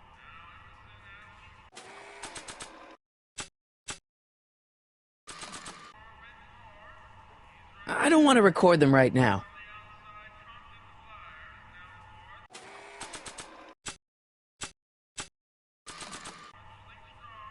Doc's notebook doesn't belong to him. Okay, actually, it does belong to him, but not yet. In any event, it's probably a really bad idea to give him a book full of all the things he hasn't invented yet.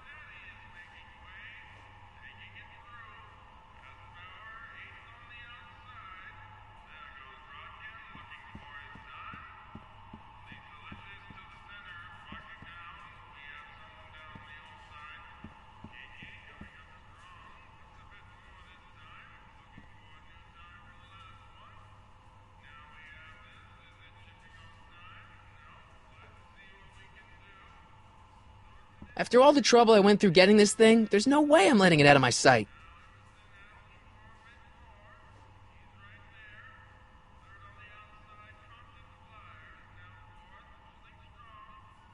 After all the trouble I went through getting this thing, there's no way I'm letting it out of my sight.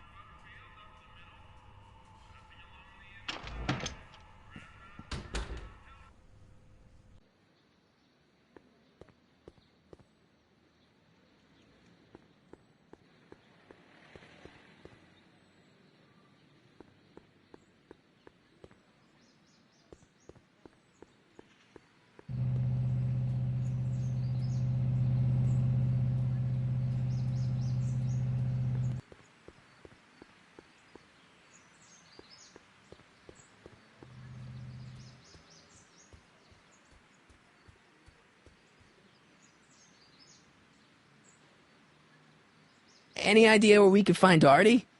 Not a jot. If only we had a way of tracking him.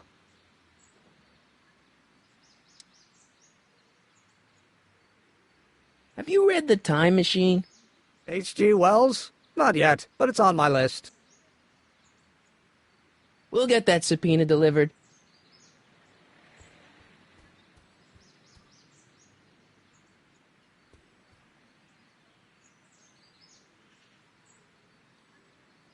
Theorize, Einstein. Can you theorize for me?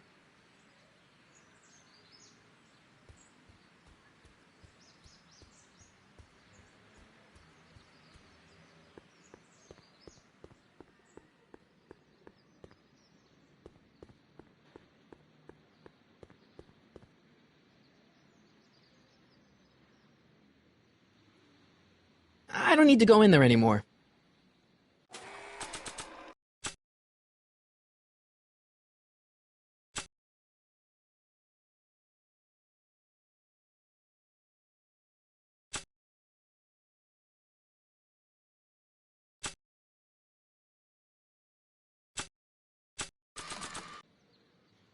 I don't want to mess up my picture of Dad like that.